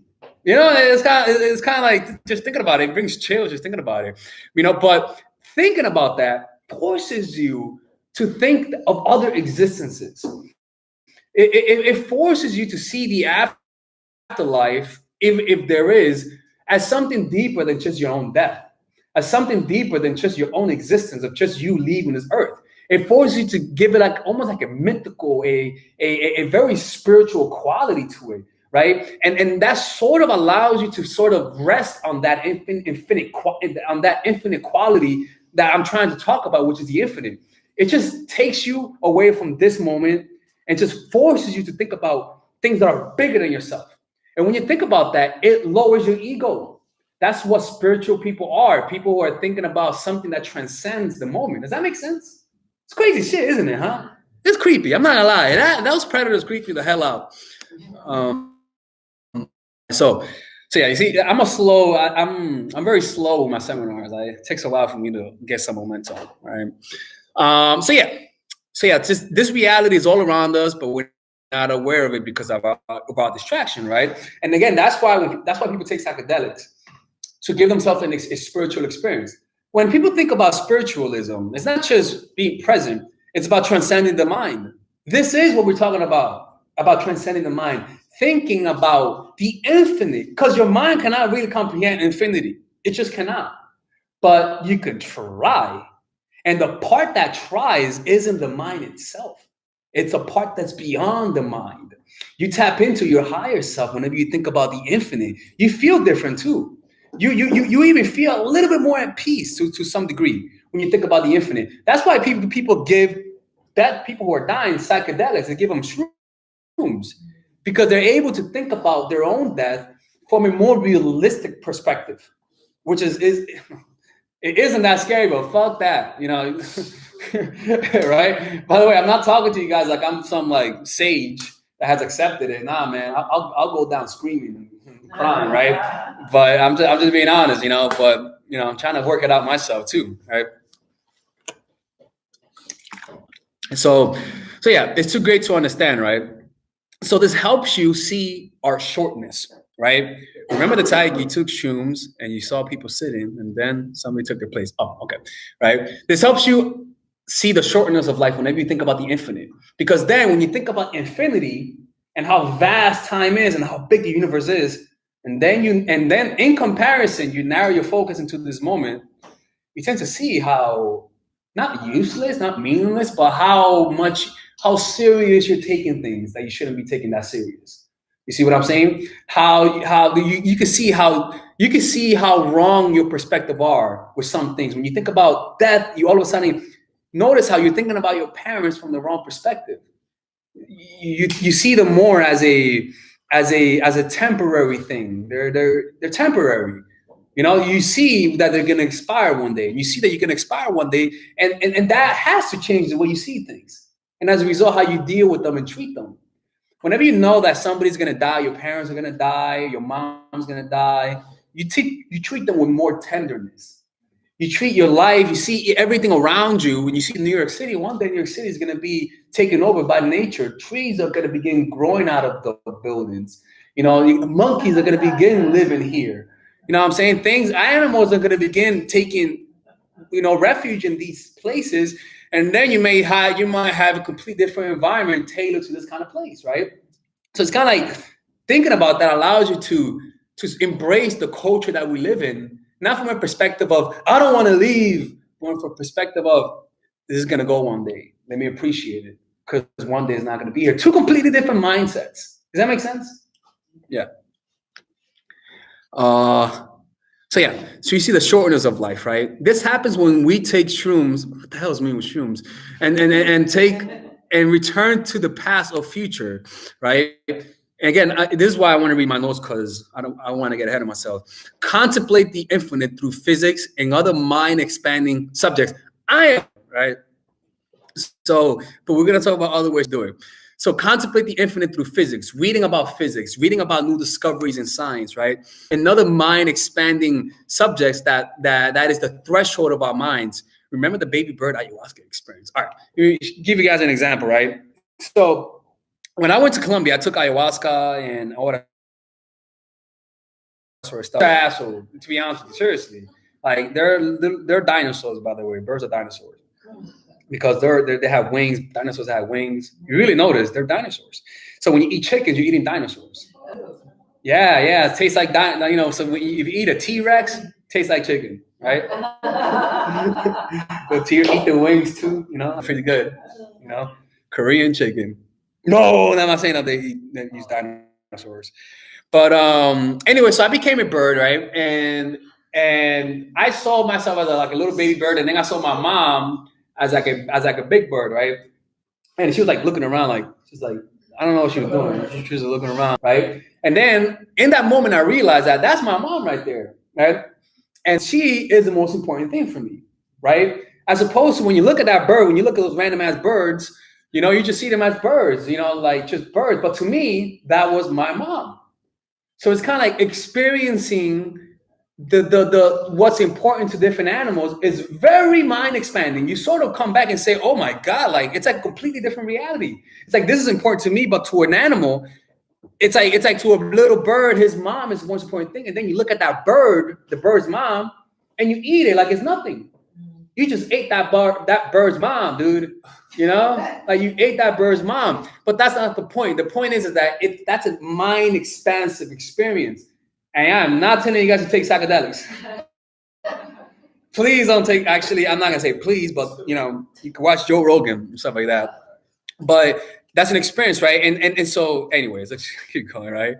Or let me see. Or taking the beings through ayahuasca. Okay, that's another one, right? Jesus Christ! It's like I should have just brought my own shaman here. Talk to him, right? Like another mind, right? Or even doing Kundalini yoga, or even doing breath work. Anything that's a completely, not drugs, not like cocaine, not heroin. I'm not talking about that, people. That's not mind expanding. I'm talking about like spiritual experiences, like learning how to meditate, being deeply in the moment. Like, for example, I practiced astral projection at one point, and I actually got out the body. I came back, but when you come back to the body, you're like, holy shit, this is a different reality.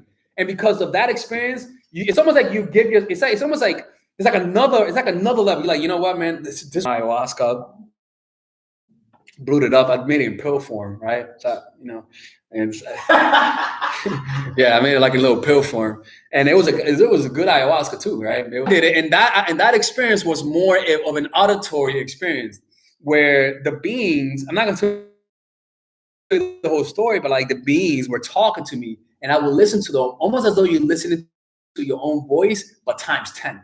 It's like it had its own voice, had its own resonance, like. The masculine energy and the feminine energy operate under the same principle. When you try to be feminine, it looks like a caricature. When you like a little cartoon. When you try to be masculine as a man and you try to be masculine, it'll look like an exaggeration of a man. Like it'll come across as like Andrew Tate or all of those people who try to, even me when I was younger, to be honest with you, when you try to act masculine, it never comes across as masculine. And that's because who you are, within you already exists the masculine and the feminine. For men, it already exists the masculine. For women, your feminine already exists. You don't need to force it out. You really don't. All you gotta do is find a way to let go. Stop trying. And the hardest part in all of this is to stop trying. That is actually the hardest part. For example, I'm a painter, paint from live models. You know what the hardest thing to do is? It's not to paint, but to stand still. The hardest thing to do is like when somebody's painting, the one who's doing the hardest of work is not the one who's moving. It's the one that's not moving, right? So within you already exists the feminine.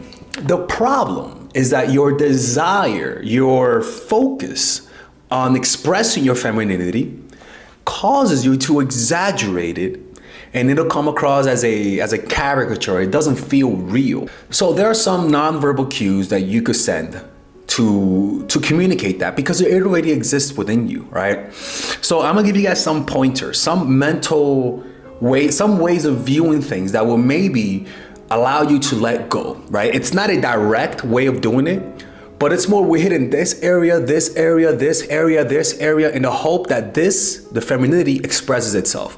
But we can't say, I'm gonna be feminine. You just can't. There's some shifts that you have to do psychologically and in the way that you communicate that will allow your femininity to be expressed. Okay, so let's first start with the most basic ones. It's pretty much calming your nonverbal cues, lowering them. Calm your nonverbal cues, right?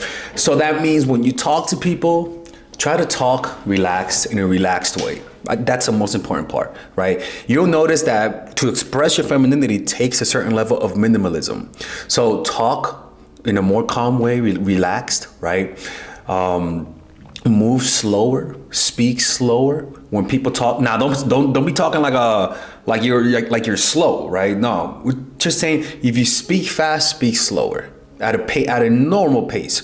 When you talk as though you just woke up and you're barely awake. When you move a little slower. You want to imitate a cat. That's like the best metaphor. Imitate a cat. Notice how cats move. When you call a cat, the cat doesn't look at you straight on, right? When you call a cat, the cat's be like, meow. Like it's more relaxed, right? So that's the first thing. Lower your nonverbals and move slower. Because like I always tell you guys, if a man does this, it'll look masculine. Am I right or wrong? Right? But if a woman does this, it'll look feminine. Because what this is your true nature. Your relaxed, secure self. That relaxation will always express what's inside of you, which is your feminine and your masculine. When a person, regardless of gender, is calm and relaxed, they tend to exhibit nonverbal cues that can be perceived as masculine or feminine based on societal norms. These cues include body language, facial expressions, vocal tone, and overall demeanor. For men, when they are calm and relaxed, their nonverbal cues often project a sense of strength, confidence, and self-assuredness, which are traditionally associated with masculinity. This can manifest as a grounded posture, steady eye contact, a lower and resonant voice, and controlled movements. On the other hand, women who display calmness and relaxation may exhibit nonverbal cues that are associated with femininity. These cues can include a gentle presence, softer facial expressions, a more melodious voice tone, and graceful movements.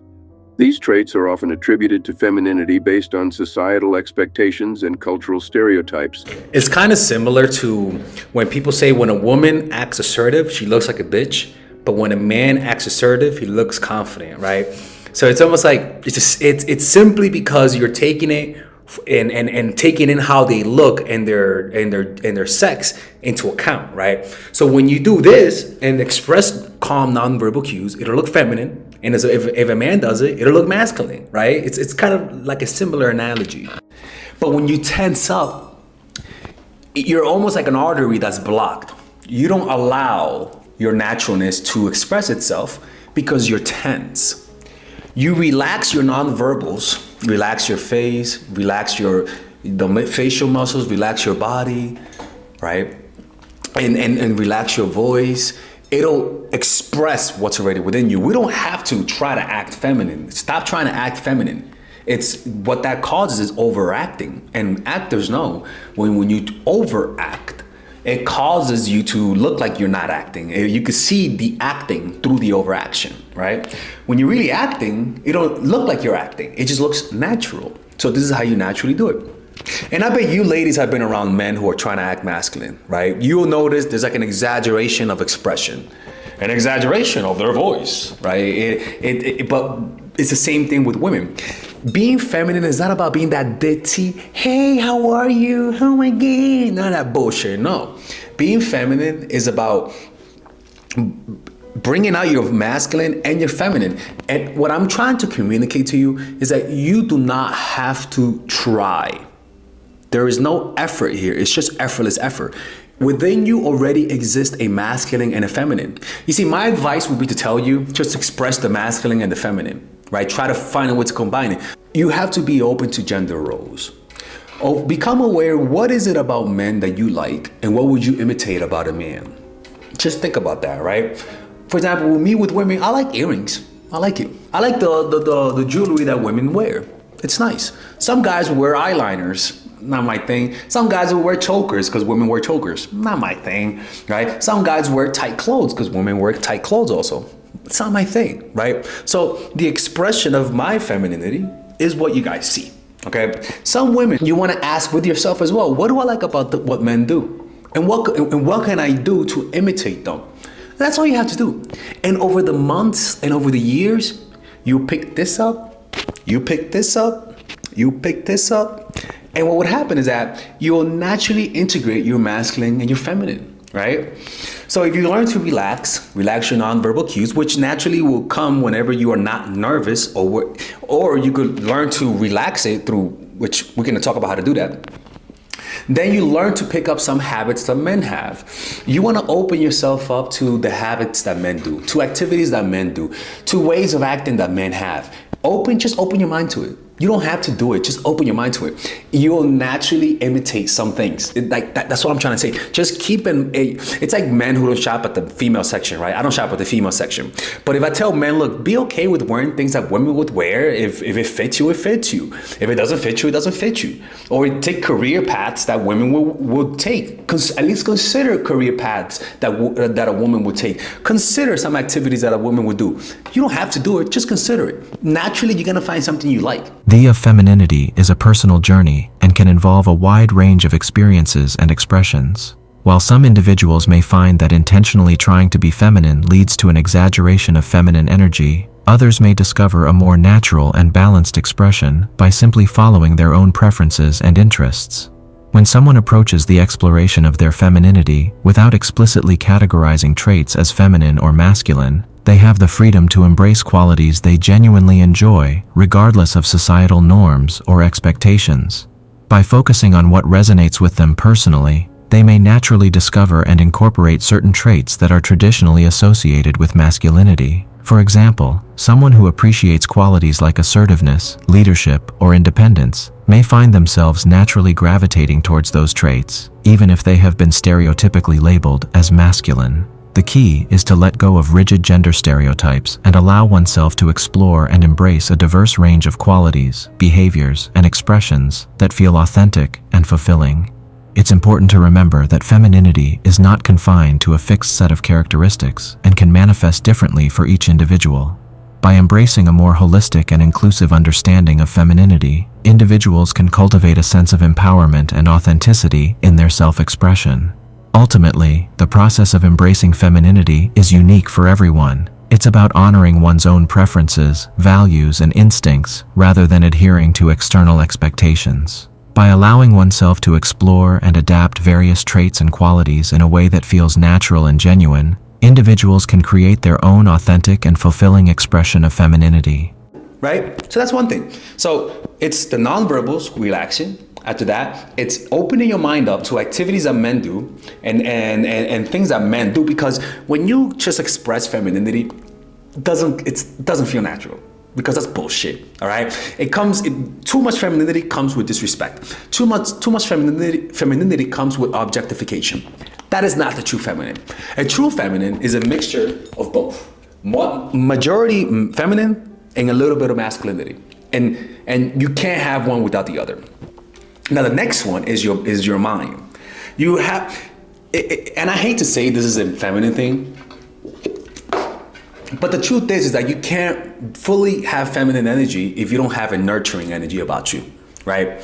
That's why guys who are aggressive and assholes, if they just have a little bit of nurturing qualities or a little bit of that softness, it'll balance out their masculinity. It's not gonna feel too one-sided. But with women, in my opinion, one of the traits that men look for in a woman, and one of the traits that a child needs most from his mom, is the nurturing aspect. It's the control over her emotions. Whatever is good for the baby is attractive, people, all right? Whatever quality helps have a baby and helps keep that baby alive is attractive. Just think about it from that perspective. So that means you have to develop emotional resilience, emotional self-awareness, learn to regulate your emotion and self-soothe. So how do you do that? You do that through meditation, people. What? Like, just learn to practice meditation. Nothing will calm your nonverbal cues more than consistent meditation. Nothing will open your mind up to other possibilities than meditation. Nothing will radiate calm and peace than meditation. If a man radiates calmness and peace, it'll come across as masculine.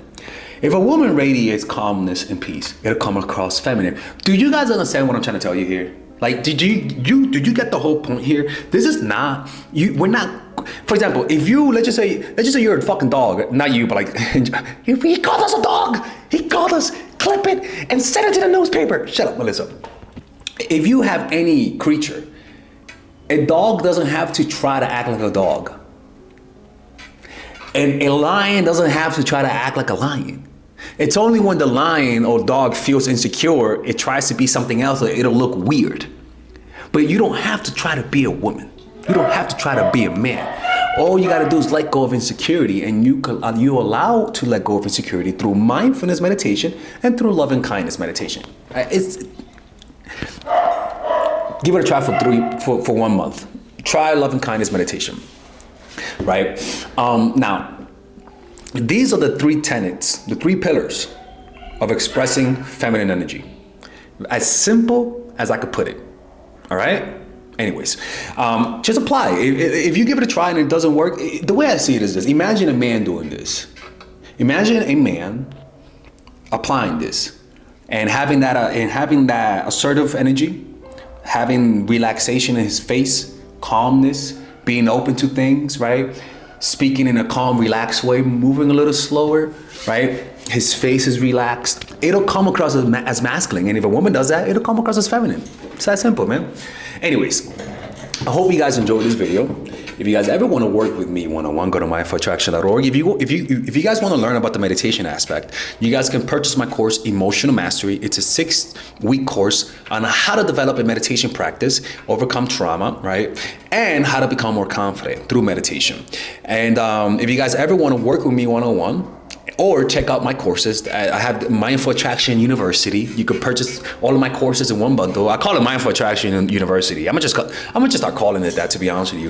You can click on the description down below to purchase that, and I'll see you guys later. Hey, yo, what's up, ladies? This is Alex from Mindful Attraction 2.0. So today video, I'm gonna show you guys how to meditate. All right, and I've been getting caught the last couple of videos making videos. I was at this tractor trailer, and they were like, "Get the fuck out of here!" And I was like, "Okay." But in today's video, I'm gonna show you guys how to meditate. I'm like trying to make this like quiet, just not get caught. See the sacrifice I'm making for you guys. Anyway, so today's video, I'm gonna show you guys how to meditate, right? And so, the act of meditation is not just to it's not to get into a certain state. That's not what meditation is all about. Meditation is simply about, oh god damn it. Meditation is simply about how to be more present in the moment, right? And so when you practice the art of meditation, your your mind focuses more on the present moment, right? And so you're training your brain to focus on a physical stimulus rather than on the objects of your awareness, which is your mind. So when you meditate, for example, when you become aware of your hand, right, like noticing your thoughts, right, this guy's making this shit. All right, let me get out of here. They're like making this. All right, let me get out of here, man, because this is like too much. Okay. Oh yeah. I'm trying too much right here. But 1 second. Okay. Alright, there you go. Alright, this is much better. So yeah, when you practice meditation, it's all about learning how to bring your conscious awareness to a stimulus that's in the present moment. You understand? So rather than focusing on your thoughts, which when you focus on your thoughts, what tends to happen is that it gives your thoughts more life. It animates your thoughts.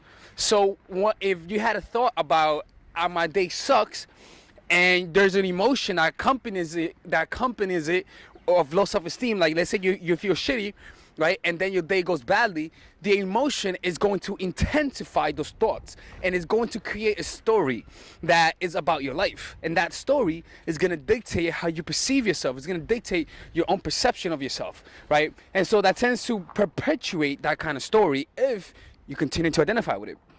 So what meditation does is simply brings conscious awareness to those objects of your awareness. So when you meditate, you notice your thoughts arising.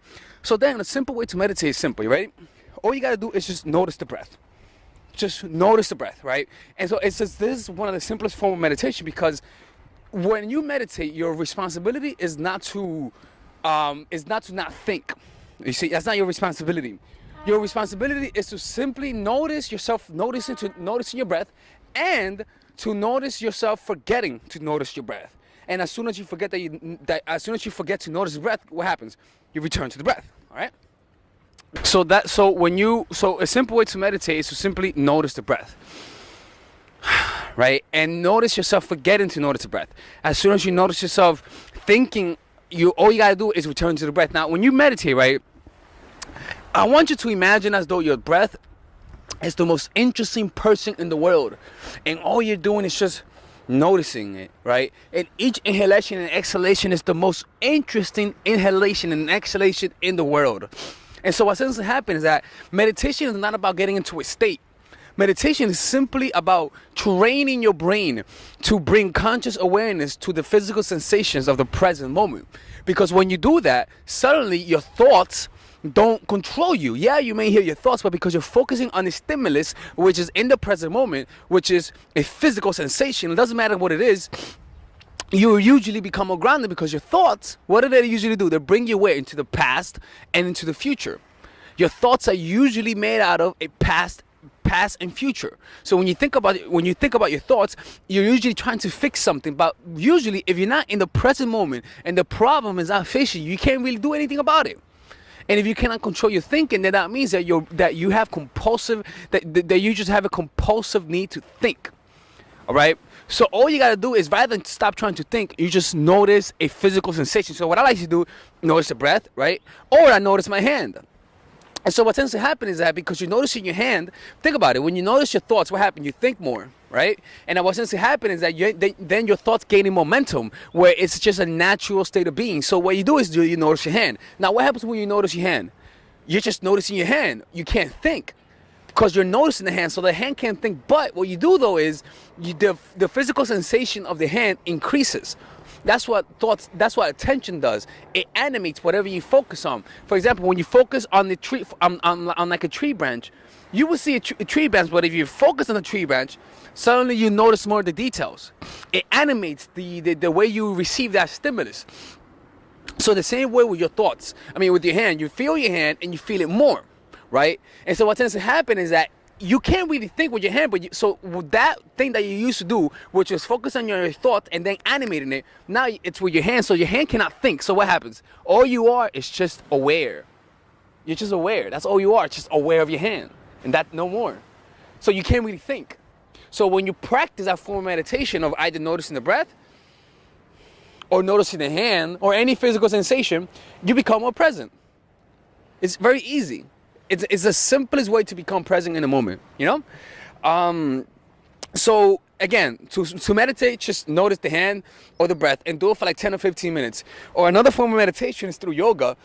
Yoga is a form of meditation, I'm telling you, because when you do yoga, you stretch and whatnot, and because you're stretching, you'll hear your thoughts arise, right? But because you're stretching and you feel some discomfort, you breathe into the stretch because you have to.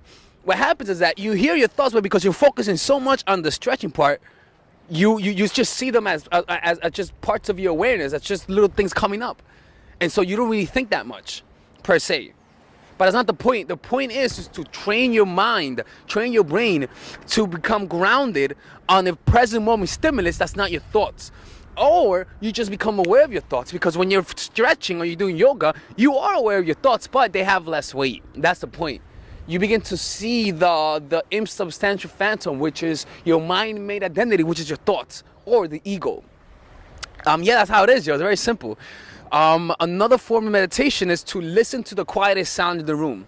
All you gotta do is just listen to the quietest sound. Ask yourself, what's the quietest sound in the room right now? And you just look for it, like right now. You look for the quietest sound.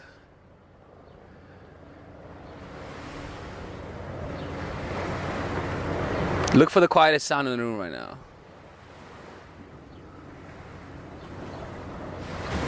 Right? Isn't it crazy? Like, it forces you to be more present. Like, you're aware. You're not thinking, where are you? What are you? No, the where are you is more about you're looking for it. Right? It's one of the craziest things. I love that kind of form of meditation. And again, yeah, that's it, man. Like, it's nothing complicated. To be honest with you, meditation, it can be done in any moment in time. I like doing meditation when I'm just chilling.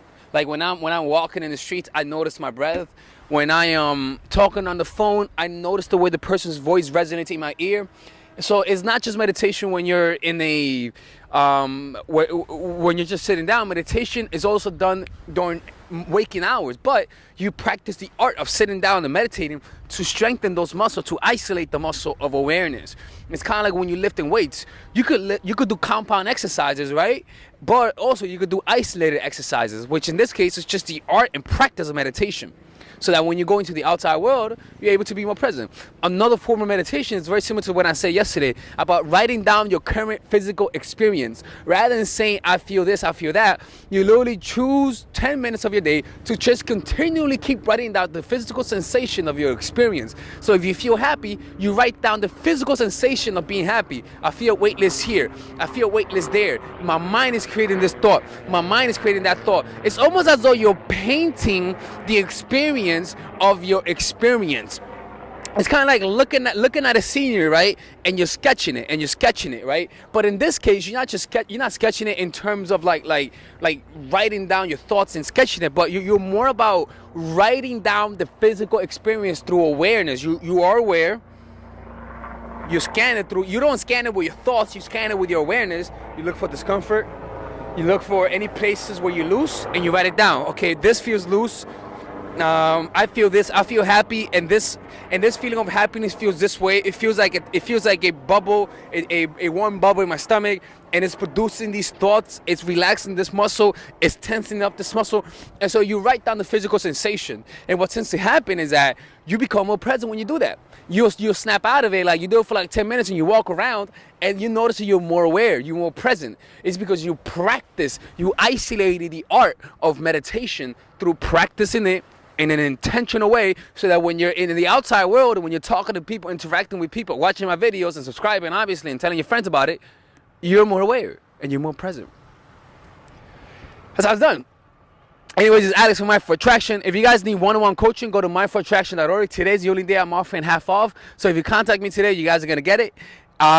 Only for today. So if you guys are interested, go there and have a good day. And bye-bye.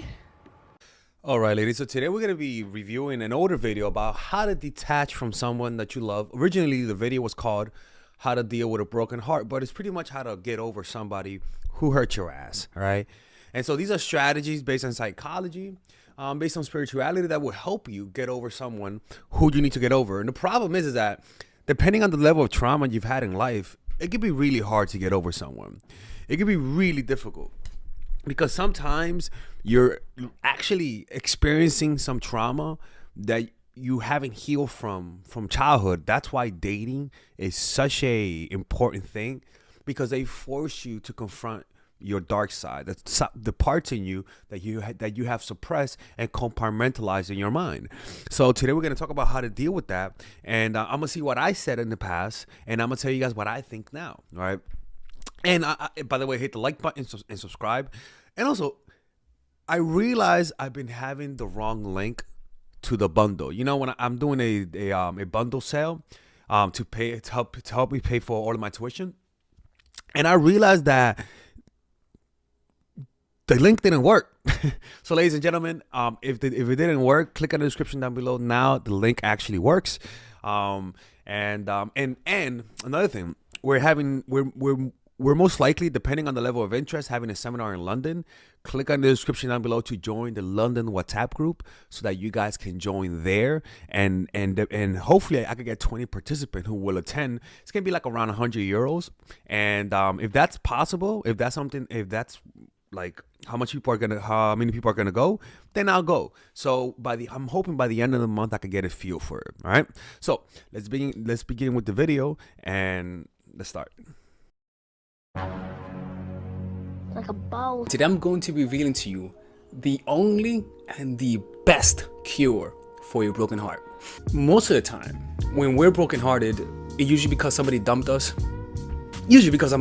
Right? You may have been dumped. You may have been cheated on. Yeah, that's happened to me. I've been dumped. I've been cheated on. I mean, it's like a couple years ago, I went through a very, very, very difficult breakup. And I always say is that when you go through a breakup or when your heart is broken, there's two things that will happen. One, you either come out 30% better as an individual, or you come out 30% worse as an individual. By that I mean that you would develop mentalities that are negative and self-destructive and self-sabotaging, like thinking all men are assholes, right? And that's the danger of staying with someone that's abusive, of staying with someone that doesn't love you fully, of staying with someone that cheats on you, is that you begin to develop generalizations about men as a result of your trauma, as a result of the things that you went through. You have to understand, dealing with bullshit, dealing with unnecessary stress, literally changes your brain, literally changes the way that you're wired, literally changes the shape of your brain to a certain extent, meaning like your neural connections. For example, look at the Earth. The Earth looked the same, right? But the buildings always change. It's the same thing. Your neural connections will change over time to the point where it'll look like a different neighborhood. It'll look like the gentrified version of your mind, pretty much, right? Where now you have these solid generalizations about men that you begin to project and you begin to see, even though they're not there. Someone's like wax. When it's hot, when it's cold, you can't mold it. That's when you don't have trauma. When you're dealing with stressful, negative situations, when you're being gaslit, or you're not being loved and you're not getting it from people, but you're giving it, it's like hot wax. All of a sudden now that wax could be molded. That's what happens when you stay in these types of relationships. By the way, we're going to go to a quick commercial break. You would develop mentalities that are negative and self-destructive and self-sabotaging. Like thinking all men are assholes, right? Even though it may seem like it, but we're not assholes. I can promise you. I promise you, boo-boo. Kevin Hart. But anyways, so what's the cure for a broken heart? I did everything. I tried everything, man. And the number one thing is the last thing I would think of. And is this: going into the pain. Most of the time, throughout most of our lives, we usually run from pain. Think about it. Most of the time, we're always trying to feel better. For example, you get hungry and what do? You eat because why? You want to feel better. Let's say you're in traffic and you cannot move, right? You gotta go to work, but you want to move. Why? Not because you want to get to work, but because by getting to work, you feel better, depending on the job you do. We usually want to, drink or go out because going out makes us feel what? Better. A lot of the root cause of our destructive behavior comes from the mentality of wanting to feel better, not wanting to feel what you feel right now. So the key to heal your broken heart is this: go into your pain, run towards the pain. Most of the time, we're always trying to get away from our problems, and we never think to maybe, just maybe, try the opposite and run towards the pain. Okay, so how do you do that? You may say to yourself, it's simple. It's fucking obvious. You feel the pain, don't you, right? What's funny is that in the course that I'm making, Emotional Mastery, which is a course on how to apply presence to every part of your life. It's a 6 to 8 week course that I'm making right now. What most likely I will release it before the summertime, to be honest with you. But anyways, it's actually something that I made a video about it yesterday for the course. And it said it's about concentration. Concentrate on your senses rather than thinking about it. Concentrate on the feeling of sadness rather than thinking about the feeling of sadness. Concentrate on sitting rather than thinking when you're sitting. Concentration will always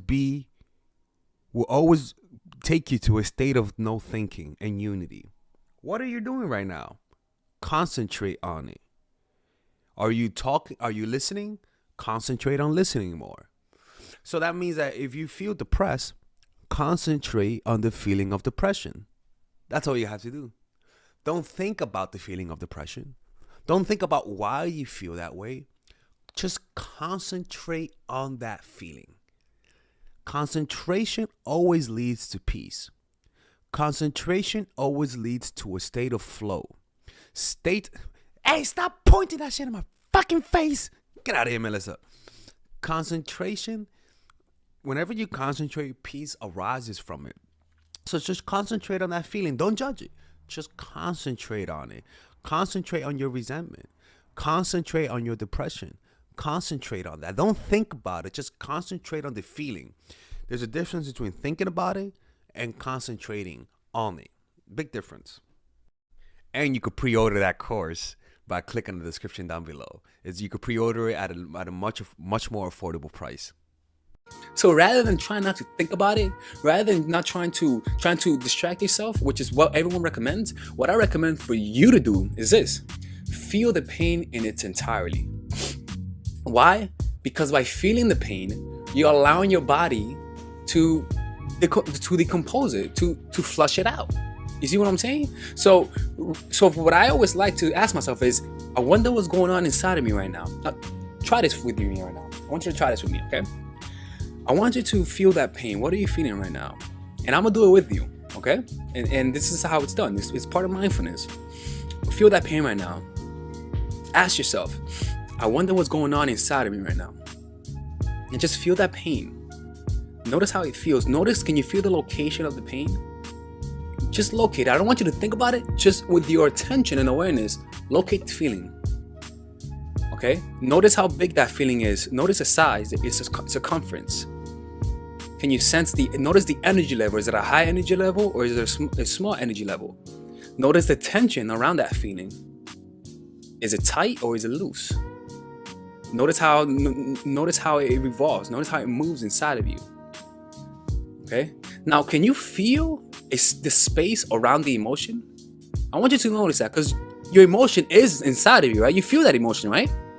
You do. But can you feel the space that allows the emotion to be there? Rather than focusing on the emotion itself, can you feel the space around it? Just feel that space. It's inside your body. Feel that space. Right? For example, let's say that you think and say a thought in your mind. High, high, high. Just say that. Okay? And observe the high. Say high and just observe the word high in your mind. Can you sense that there's a space in your head that allows your thoughts to be there, right? You feel that space, right? Okay. Now, that same space is your awareness. Your awareness allows your emotions and your thoughts to be. So by feeling that space in your body that allows your emotions to be, suddenly you're not your emotion. You're the space around the emotion. You stepped out of it, out of the trance of unworthiness, the trance of the illusion, and now you're stepping into power by simply observing the emotion. You're not the emotion anymore. It's kind of similar. The illusion that I'm referring to is kind of similar to when you're in a dream. You're under the illusion that you're in reality. And the dream, the dream world and your emotional reactions to the dream world is so intense. It's so intense that you actually begin to believe that this is your real life, until you actually become lucid and test it, right? By asking yourself, am I dreaming? Or by observing your breath, or by observing the emotion, you realize, holy shit, I'm in a dream. You realize, oh my God, I'm not the emotion. There is peace around this emotion. The only chaos is whenever I think I am the emotion. The only chaos is when you believe that what you're seeing is reality and not a dream. The only illusion is when you think that monster is real, but in reality, it's just a figment of your dreams. Once you realize that you're not the emotion, all of a sudden there's a separation between you and the reaction. And now that separation in reality emanates peace, emanates acceptance. You're the observer of the emotion. Now, I want you to notice this, right? Think about this. You feel that pain and that emotion, right? Feel that right now. Feel it fully right now. And it may hurt, but I want you to notice the part of you that says this hurts. I just want you to observe that emotion right now. And just notice your breath as you observe the emotion, and it's going to be painful, right? But I want you to notice yourself not wanting to feel that pain right now. Now, keep noticing the body, the emotion, and I want you to notice the physical characteristics of the emotion, okay? You're gonna get somewhere with this. Notice the physical characteristics of the emotion, okay? And I want you to notice the tension that's in that emotion. If you notice, the emotion that you feel in reality is more physical than anything else, right? It's more physical, okay? So in reality, it's just your body tensing up, and that tension is what we feel as though it's an emotion. Okay, it feels as though it's some esoteric shit, right? Like emotions kind of like colors, but in reality, it's in our body. But this is what I want you to realize is that your body is always changing, right? Am I right about that? Your body is always changing. Your body, every year, it replaces its cells. So every 7 years, you have a new body. Every 7 years. Okay? You're not your body. You're not the body. Every 7 years, your body's changing, but somehow you're still inside. Somehow throughout all of these changes, somehow you're still inside. So what has changed? The physical form, the body. But who are you then? You see, you can't say you're your brain, right? Because you're also, that's part of your cells. They also regenerate. So you have a new brain every 7 years. So you're not the brain, but somehow something has remained constant. And that's something doesn't have a physical form. Am I right about that? It doesn't. That awareness is you. And the issue is that a lot of people are not comfortable with that type of reality. It's like me telling you, what would you rather have? Bliss, pleasure, or deep peace? A lot of people will choose the pleasure. And the reason why is because humans nowadays are uncomfortable with peace. peace is not a fun feeling for a lot of people. It's like drinking water. Drinking water is not as fun for some people. A lot of people prefer to, rather than drink water, to drink soda and drink juice. And the reason why is because it has more taste. It has more dopamine. But water is good for you. And water tastes good. But the problem is that people are their palates are so inundated with dopamine, in the brain, that what should be tasty isn't anymore. We've been so inundated with dopamine that peace is like drinking crispy water. It doesn't taste as fun. And unfortunately, just like getting used to drinking water, you want to just get used to feeling at peace. Over time, you're going to prefer it. You're wired to prefer it. Actually, you're not actually. You're wired to prefer pleasure. But the point is that you would develop a taste for it over time. How do you know that? Because the more in presence power you grow through constant meditation, the more you end up liking it. It's like a song. The more you listen to it, the more you like it. And I want you to begin taking the place of the observer of your experience, rather than the one who's experiencing it, because then that allows that emotion to naturally flow through you. Some days you may feel it intensified. Some days you may not feel it intensified. But the whole point is that you're not resisting, because you're not the emotion anymore. You don't feel and then react. You feel, observe the emotion, and then act. Suddenly, because you observe the emotion, you're not reacting. So you may feel pain, but you're not resisting it. Just stop trying to feel better. I want to give you a challenge. Go for a whole hour. Just one whole hour. I challenge you this. 1 whole hour. Don't try to feel better. Don't try to feel better for 1 whole hour. And we all have these mechanical structures in our minds that you do in order to feel better, right? Justification, trying to watch a YouTube video, and all that sort of stuff, right? But I want you to just allow the pain to be. Don't try to feel better. Give up. Have you ever been late to your job, right? And you're running late, and you know you're late, but then you know that, you know what? Fuck that shit. I'm already late. So you give up. Suddenly, the stress leaves you. You don't feel stressed anymore, even though you're still late. The situation is still there, but you gave up. You surrendered. That's what I want you to do. I want you to feel that emotion, but don't even try a fucking bit to feel better. What's gonna happen is that you're gonna feel a peace around that emotion. Why? Because that peace is who you are, the awareness that doesn't have any form. The more peace you feel around that emotion is gonna be transmuted into peace. And I'm telling you, this is the best way to cure a broken heart. Okay, because you're not doing any pseudo solutions like trying to find a new boyfriend, trying to find a new girlfriend or whatever, or trying to find a new husband. No, you're allowing yourself to experience it fully. You're not resisting life. And this is pretty much the whole point of this channel, is to help you turn everything in your life into a spiritual practice. That's the whole point. To help you turn everything into a spiritual practice. When you learn to do that, you could begin to actually grow. You could begin to actually bend with life rather than resisting it. The strongest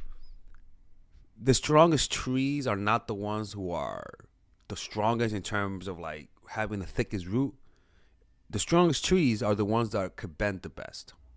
How do you know the best types of metal are not the hardest ones? The best type of metal are the ones that have bendability, that has that type of like dexterity, right? Because if it doesn't bend, it's gonna break. But if it's able to bend, then it's able to take the hits. It's the same thing with humans. Adaptability and being able to bend with the blows that life throws at you over time creates a callus of strength, creates a callus that emanates peace, not even peace, but that emanates wisdom per se, because the people can sense you've suffered. And once you don't resist life works for you. That happened to me. Let me tell you something, even to this day I still feel pain. Even to this day I still feel some pain, man. It's been years and I still feel pain, but I'm not resisting it. I'm like, whatever. Like, it is what it is. It's my body. I'm not my body, but I'm the one who has a body. It is what it is. You gotta go with it. All right. And that's the basics of letting go and how to mend a broken heart. And when you do this, your life will never be the same. That was actually pretty good. I keep forgetting that the videos from back then were pretty fire. Anyways, I hope you guys enjoyed this video. We're having a meditation walk this week. The meditation walk is we're gonna start at Prospect Park and end at the Botanical Garden. And we're gonna do it in a very meditative way. This is gonna be a meditative walk, all right? So if you guys wanna attend, click on the description down below where it says attend meditation. You guys can join the WhatsApp group, and from there, you guys will get information on how to attend. Join our London WhatsApp group to attend our London things. Pre-order Emotional Mastery and all of our bundles. Help Father Alex pay for his education, people. And don't forget, if you guys want to work with me one-on-one, go to mindfultraction.org. We're having 20% off all of our coaching calls using the coupon code 20. Coupon code 20. All right? I'll see you guys later. As a person, deal with neediness and negative emotions, not through obsessing over removing them, right? You don't deal with your attachments through saying, I don't want to feel my attachment. I don't want to be attached to this. Because what you're doing, again, you're being violent towards yourself. You're still creating that conflict that created the emotional attachment. What you want to do as a person is not obsess over removing them, but when I mean detachment from emotion, we're not talking about being psychopathic. We're not talking about being narcissistic, sociopathic, anything like that. We're not talking about detaching yourself from emotion and numbing yourself. What we're doing with this is expanding our ability to feel emotion, expanding our capacity to feel intense emotion without feeling the attachment. That's really the key. So I'm gonna read off of one of my notes that I took when I went to a meditation retreat. Something that actually blew my mind, and this is actually from the Buddha's teaching. I read the Buddha where he was talking about how he became enlightened, and he wanted to become enlightened once he got in touch with the suffering of other people. And it made me realize that if you want to detach from pain, detach from unnecessary attachments, the key is to stop thinking of yourself. Let me show you. Getting in touch with the suffering of the earth and the suffering of others cultivates compassion and freedom of craving. Have you ever worried about somebody's problems? Have you ever had a real concern for others, for somebody else's well-being? Have you ever had that? And notice what happens when you feel that way. Notice what happens when you're concerned about somebody's well-being. You'll notice that your desires, your attachments to things naturally lowers. If in that moment you had a craving for weed, a craving for cigarette, craving for drug, whenever you actually put your mind to helping other people and you actually get in touch with the suffering of somebody that's near you, or even the suffering around the world, if you actually pay attention, you'll notice you are free from craving temporarily. Compassion, like a soft-spoken lullaby, soothes the tumultuous waves of our minds, freeing us from the shackles of self-absorption. It is the golden key that unlocks the cage of attachment and suffering, allowing our thoughts to soar on the wings of empathy. When we cradle others' pain within our hearts, we dissolve the walls of our egos, revealing the vast expanse of interconnectedness. This act of tender-heartedness lights up our neurons like stars in a clear night sky, guiding us towards a tranquil harbor where suffering is but a distant memory, and all that remains is the gentle echo of love and unity. By the way, all of the voice-overs that you hear are from my writing using an AI voice. From now on, whenever I include a Robert Greene audiobook snippet, I'm gonna let you guys know in the screen so that you guys know the difference. But when you don't see that it's from Robert Greene, just realize it's my writings using an AI voice. Deep craving is an unexpected result of understanding Deep craving is an unexpected result of not understanding other people's suffering. I noticed that when I feel compassion for things, I crave less and become less self-absorbed. You see, a lot of the times cravings and attachment is really there simply because your attention is focused on your insecurities, on your wants. And whenever you focus on your wants and your desires, what the fuck do you think happens? It makes it more. Just like if I tell you, feel your hand. Feel your hand right now. You'll notice if you feel your hand, you feel it more, right? It's the same things with your craving. If you're just absorbed with me, what the hell do you think is gonna happen? the me is going to become stronger. And the feeling of separation between yourself and the world is going to create fear. And that's going to intensify those cravings, because then you use your desire for craving, you use your hedonistic drive to deal with the anxiety. In the theater of life, self-absorption is like a spotlight, focusing solely on the character of I, casting all else into shadow. It sculpts an ego, a sense of self separate and distinct from the world. This ego, once born, is like a ravenous creature, constantly seeking sustenance to affirm its existence. The ego feeds on problems, for each problem presents an opportunity to assert itself, to engage in the struggle of solving, of overcoming. It thrives on this constant battle, for in every victory, it finds validation, and in every defeat, it finds a reason to fight harder. This relentless focus on the self drains our energy, like a vortex pulling us into its center. We become trapped in our own narratives, lost in a labyrinth of our own making. The more we feed the ego, the larger it grows, and the more it demands. It's a cycle that amplifies our suffering, for the ego's hunger is insatiable, and its quest for affirmation is endless. And so we find ourselves caught in a storm of our own creation, the waves of our suffering growing ever larger as the ego basks in the turmoil. It is only when we step out of the spotlight, when we turn our gaze outward and connect with others, that we can begin to quiet the storm and find our way back to calmer seas. So I crave less, it becomes less self-absorbed. So me trying to help someone, me getting in touch with the suffering of those around us, through meditation or even through reading books of people suffering and sensing that reality. A good recommendation would be reading Dostoevsky books. Like, those books will definitely make you feel the suffering. But other things that you could do is read the lives of other people who went through some crazy shit. Like, when you talk to people, imagine what it was like to be them throughout their whole lives. Imagine the suffering that people go through and feel it in your body. You'll notice that when you do that, your cravings lower. And I write, when I take shrooms, I tend to sense the suffering of the world in a very deep and personal way.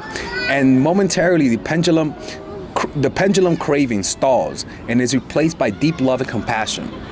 So it's almost like the difference is craving and self-absorption and compassion and I guess the opposite of self-absorption, right? And it's something that happens. If you're feeling passion, compassion, and deep love for others, you're not gonna feel the craving. When you're not feeling the craving and you feel neediness and attachment, you usually are not thinking of others. It's as simple as that. This is why I tell you guys to practice love and kindness meditation. Cultivate compassion as a way to deal with cravings and sadness. Right? So whenever you feel sad and depressed, rather than trying to take a drug or try to give yourself something, give something to other people. Help other people. Do love and kindness meditation. For example, when I come to a new country, before I arrive to the country, I am saying, may you be blessed to the country. May you be free. May you be loved. May you have prosperity. And I imagine the suffering of the people in that country, the children being hungry, the parents being depressed and concerned for their well-being. And getting in touch with that allows me to not go and meet those people with a sense of superiority. And what also happens, it's just that I become more free of craving people. I mean, I'm able to adapt to situations better. I'm able to let go of the past better whenever you allow yourself to feel that deep compassion for people. And if you don't feel compassion, you're gonna feel a lot of craving. If you never think of others, you're gonna be someone who's self-absorbed, hedonistic, and deep down you're gonna be depressed and asking yourself, why do I feel this way? Why do I feel so empty? It's because a big part of you discover a big part of yourself through compassion. Compassion has a profound effect on our neurochemistry. When we express empathy and kindness towards others, our brain releases neurotransmitters that contribute to feelings of contentment and well-being. Oxytocin, often referred to as the love hormone or bonding hormone, oxytocin is released when we show compassion or kindness towards others. It helps us connect with others and fosters trust and empathy. Oxytocin also has a calming effect and can reduce stress and anxiety. Dopamine. This is the reward neurotransmitter. When we help others, our brains release dopamine, which gives us a sense of satisfaction and pleasure. This can create a positive feedback loop, encouraging us to continue compassionate behaviors. Source: serotonin. This neurotransmitter contributes to feelings of happiness and well-being. Engaging in acts of kindness and compassion can increase our levels of serotonin, contributing to a more positive mood and outlook. In addition, research suggests that regular practice of compassion can change the structure of our brains. For example, studies on long-term meditation practitioners show that areas of the brain associated with empathy, emotional regulation, and positive emotions are more developed compared to those of non-practitioners. So, cultivating compassion not only changes our neurochemistry in the short term, but can also lead to long-term changes in our brain structure, promoting overall mental well-being. When you are unaware of others people's suffering, you lack compassion and thus suffering on the inside.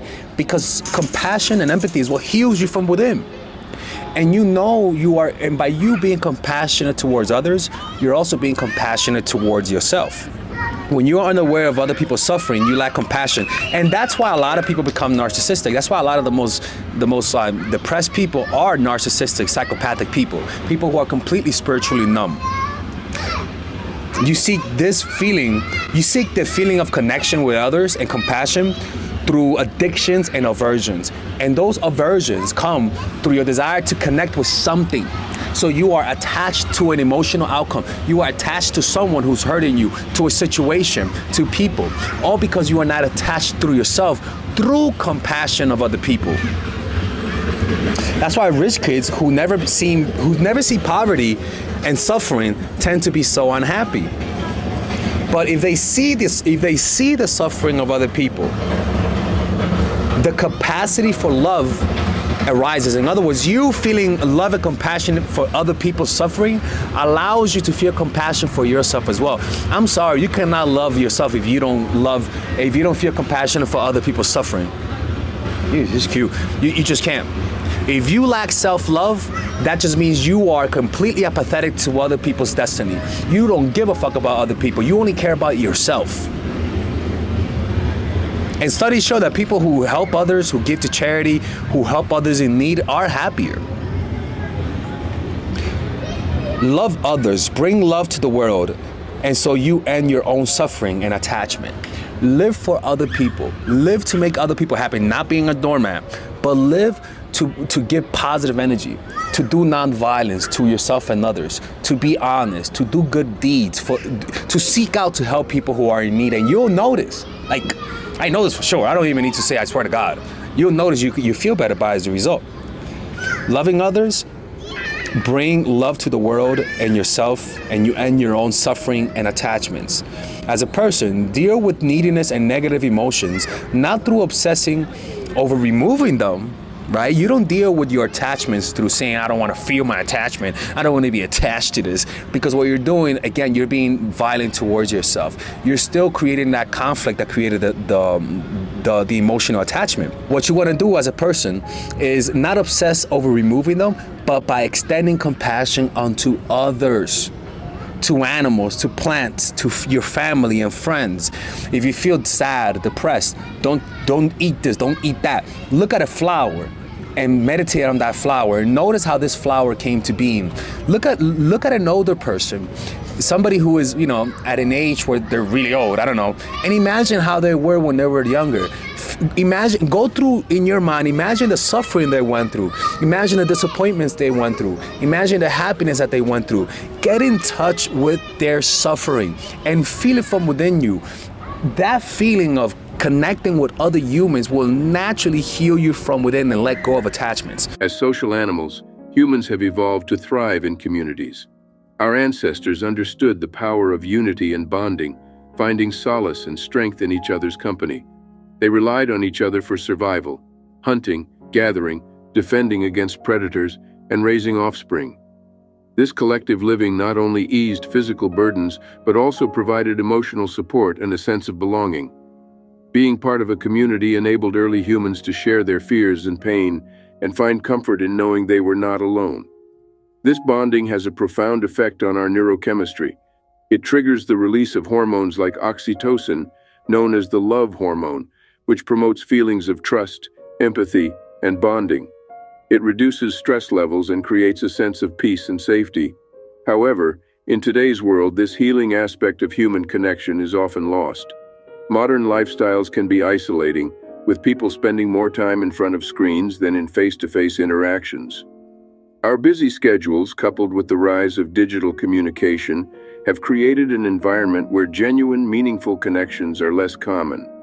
This lack of connection leaves us feeling isolated, afraid, and vulnerable. These feelings can exacerbate our insecurities and anxieties, leading us to become more self-absorbed. We may start to focus excessively on our own needs and concerns, further deepening our sense of isolation and disconnection from others. When we're disconnected from others, we're also disconnected from a crucial part of ourselves. Humans are wired to connect. Our brains are built to respond to social interaction. Studies have shown that social isolation can lead to a range of mental health problems, including depression and anxiety. Reestablishing these connections can help heal us from within.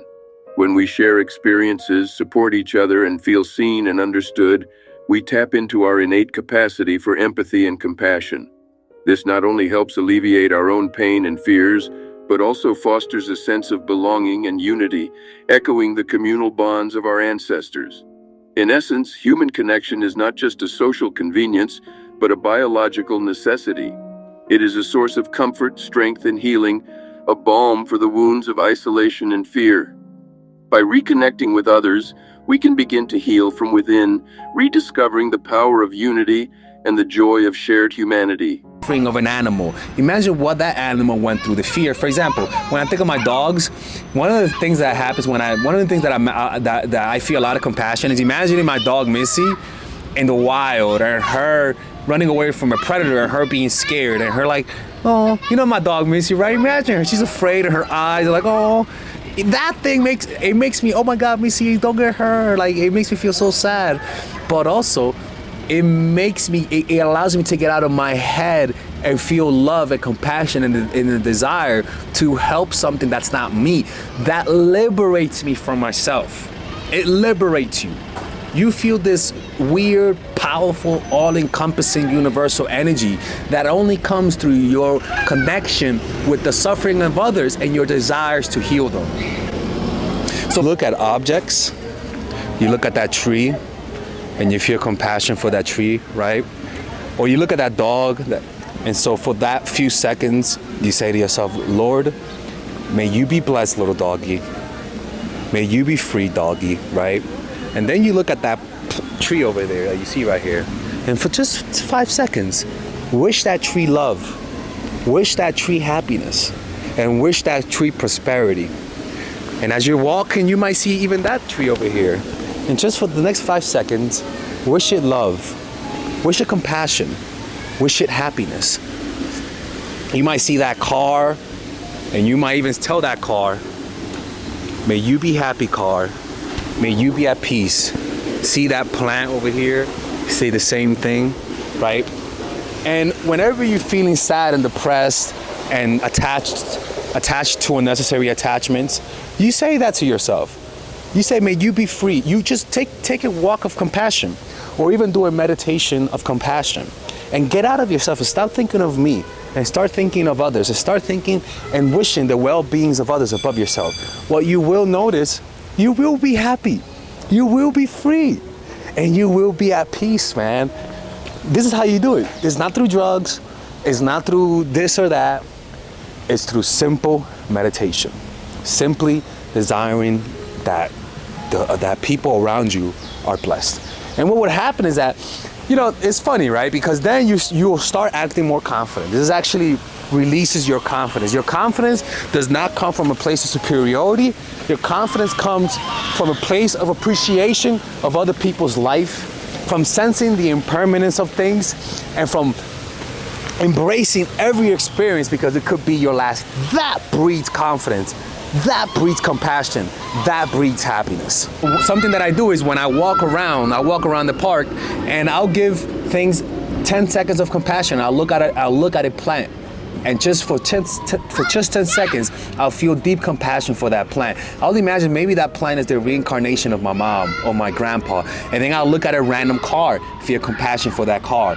I'll look at a random dog, feel deep compassion for that dog. You literally force yourself to feel compassion. You train your mind to feel compassion. The high compassion and love, the high of peace and movement moving with compassion, move and think with compassion. So that means when you look at an object, look at it with compassion. Even when you move with compassion, right? When you look at me right now, look at me with compassion. Look at me with love and tender embrace. When you sit, try it right now, sit with compassion. How does that feel different, right? When you hear me with compassion.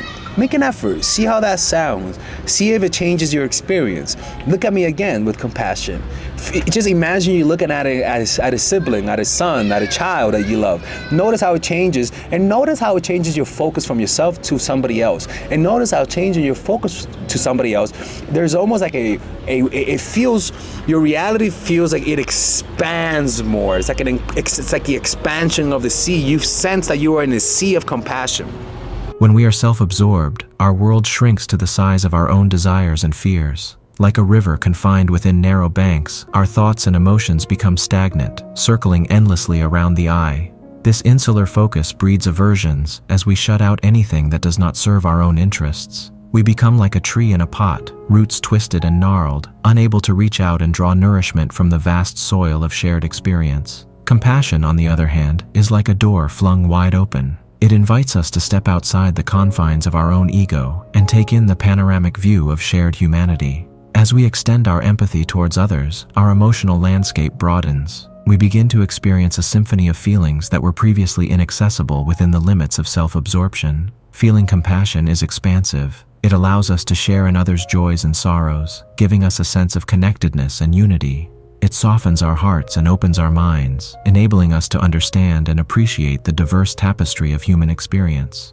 Moreover, compassion liberates us. It frees us from the prison of our own egos, from the relentless pursuit of self-interest. It unshackles us from the chains of aversion and attachment, allowing us to engage with the world in a more meaningful and fulfilling way. And so, while self-absorption leads to stagnation and decay, compassion brings growth and liberation. It enriches our lives with a depth and breadth of emotion that is truly transformative.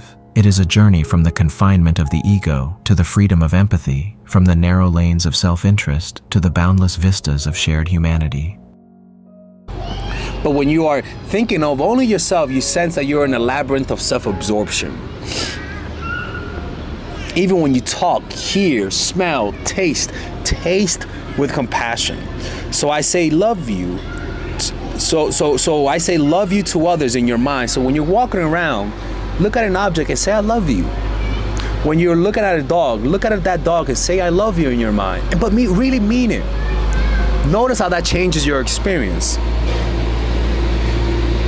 See the pain even in your enemies and have compassion for even the vilest of men. This is where a lot of people hide their own self-hatred, because they are not willing to extend that compassion towards the evilest of people. And the reason why that is because that's also your dark side. I don't give a fuck what you tell me.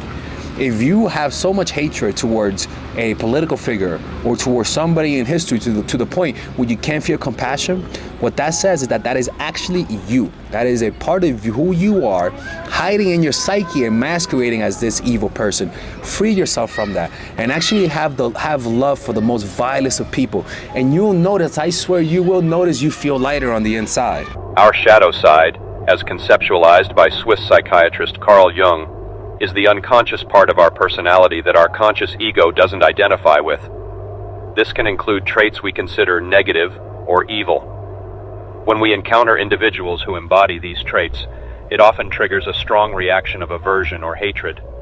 This intense dislike for evil people can be a defense mechanism, a way to distance ourselves from the parts of us that we find uncomfortable or unacceptable. We create a divide, us, the good, and them, the evil. This separation allows us to project our shadow onto others, thereby absolving ourselves of the need to confront it within us. However, this separation creates an illusion of purity that our ego clings to. It convinces us that we're devoid of these negative traits, thus preserving our self-image. It's a form of self-deception that prevents us from acknowledging and integrating our shadow. This unwillingness to see our similarity to people we consider evil strengthens the control our shadow has over us. It influences our actions and reactions unconsciously, leading us to act out in ways that might seem out of character or to overreact to certain situations. The inability to feel compassion for these individuals is another manifestation of the ego's tactics to hide the shadow side. Compassion requires understanding and acceptance, including acknowledging shared flaws and vulnerabilities. By refusing to extend compassion, the ego maintains the illusion of separation and superiority. In denying our shadow, we're also denying a part of ourselves, which hinders our ability to fully love and accept ourselves. Only by acknowledging and understanding our shadow can we integrate it and achieve wholeness. This requires courage and honesty, to look into the mirror and accept all facets of our being, the light and the dark. When we stop projecting our shadows onto others and start owning them, we free ourselves from the control of our unconscious.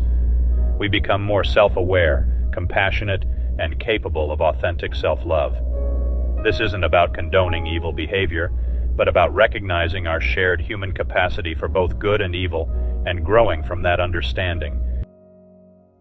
Deep compassion reduces craving and addiction to pleasure.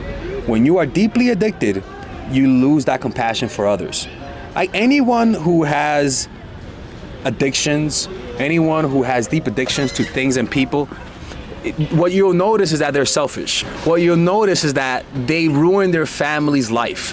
What you'll notice is that they only think of themselves. What you'll notice is that all of their actions hurt the people around them. And that's because they're self-absorbed. They have an attachment to a drug, an attachment to a physical experience, and that causes them to disregard their families and friends. And they end up trying to stop feeling addicted. But the truth is that's not where you go.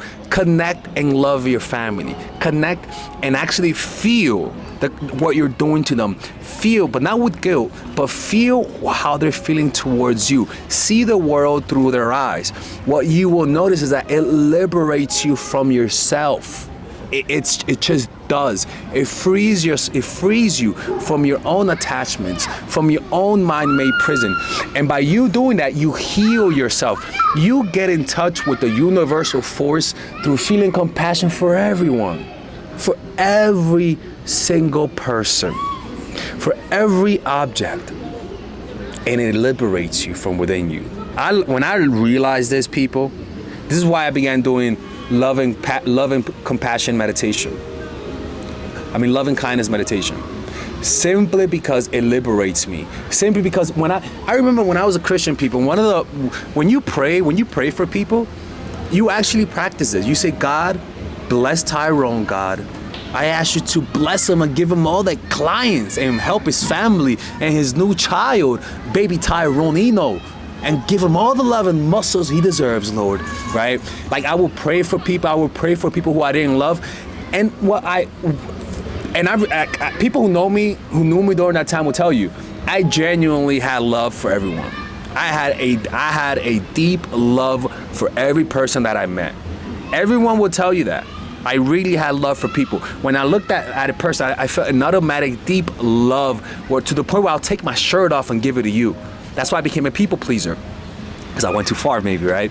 But that love allowed me to be so happy, so content, so free of attachments when I was young. Personally, this is why people say it's the love, it's a peace that surpasses all understanding, according to the Bible. And you get that through love and compassion, people. So if you're only thinking about yourself, only thinking about making money for yourself and not making other people's life better, you're missing out on a huge portion of happiness and on a huge portion of self-love that you could develop. And if you want to learn to develop self-love, purchase my courses, people. Purchase my course, Emotional Mastery. It's a course that I developed in order to help people develop that meditation practice. And I'm going to be talking about loving kindness meditation. I should make a video about it by tomorrow and upload it to the course, okay? Now, another way to detach is to lower expectations, right? Literally lower expectations. And the way that you do this is literally imagine the expectations that you have for whatever situation and lower them. If you think something's gonna be out of 10, imagine that it's going to suck. Imagine that's gonna be out of 5. If you think that if you see yourself in a relationship with this person and you're imagining it and you're having all of those crazy fantasies, lower those expectations and imagine that it's not gonna work out, and visually see it in your mind. By you visually imagining the expectations being lowered, and you not getting as much out of it, not in a way to be pessimistic, but as a way to control your expectations, it'll naturally just make you happy. It'll naturally detach you from the situation a little bit more, right? Now, another way that you could do this is to imagine this. Imagine what image comes up when you think of that person that you're attached to or the situation, right? Imagine, how does it look in your mind? Is it vibrant? Is it colorful? Imagine, and what do you see in your mind when you're thinking of that one scenario that you want to happen? And now, when you see that scenario, for example, if I want to stop smoking cigarettes, as an example, I imagine myself smoking a cigarette, and imagine the image that comes up. You imagine you holding a cigarette, and it even looks vibrant, and the picture looks big, and maybe it's up close, and maybe there's like light in the background, right? That's how your mind represents things that you like. Vibrant, big, intense, and with a lot of color. Now, imagine that same image, but make it black and white. Imagine that same image now, imagine it being smaller. Imagine it getting further away from you. Imagine that same image, but imagine it that's more staticky. Look at that image, the same image, but more staticky, smaller, and with black and white and no color. How does that change your attachment to that outcome? This is called subnormalities. And this is something that's used in NLP. And you could use this for any scenario. If you want to get motivated, imagine the image of that thing that you don't want to do, right? Maybe working out. And then imagine that you could intensify the color, make it really vibrant, make it really big. Imagine yourself smiling. Imagine it even having exciting music in the background. And now imagine how you feel about the scenario. It actually motivates you. You guys can look up the swish method, the swish technique, NLP. It's a method that a lot of hypnotherapists use to help people detach from outcomes and to increase motivation for a certain outcome. It's called the swish method. It's an NLP technique that works for addiction, that works for motivation, and that works from detaching yourself from situation. Anyways, I hope you guys enjoyed this video. By the way, today we're doing a Robert Greene book club video for Patreon, but I'm going to be posting some of it, a small portion of it on this channel. But if you guys want to watch the whole portion of it, you can click on the description down below and become a Patreon member. If anybody wants to work with me one-on-one, click on the description down below and check out how to work with me one-on-one. Or if you guys want to purchase any of my courses, you could purchase the whole bundle for a much more affordable price. All right. Anyways, take care. And this is how you become free of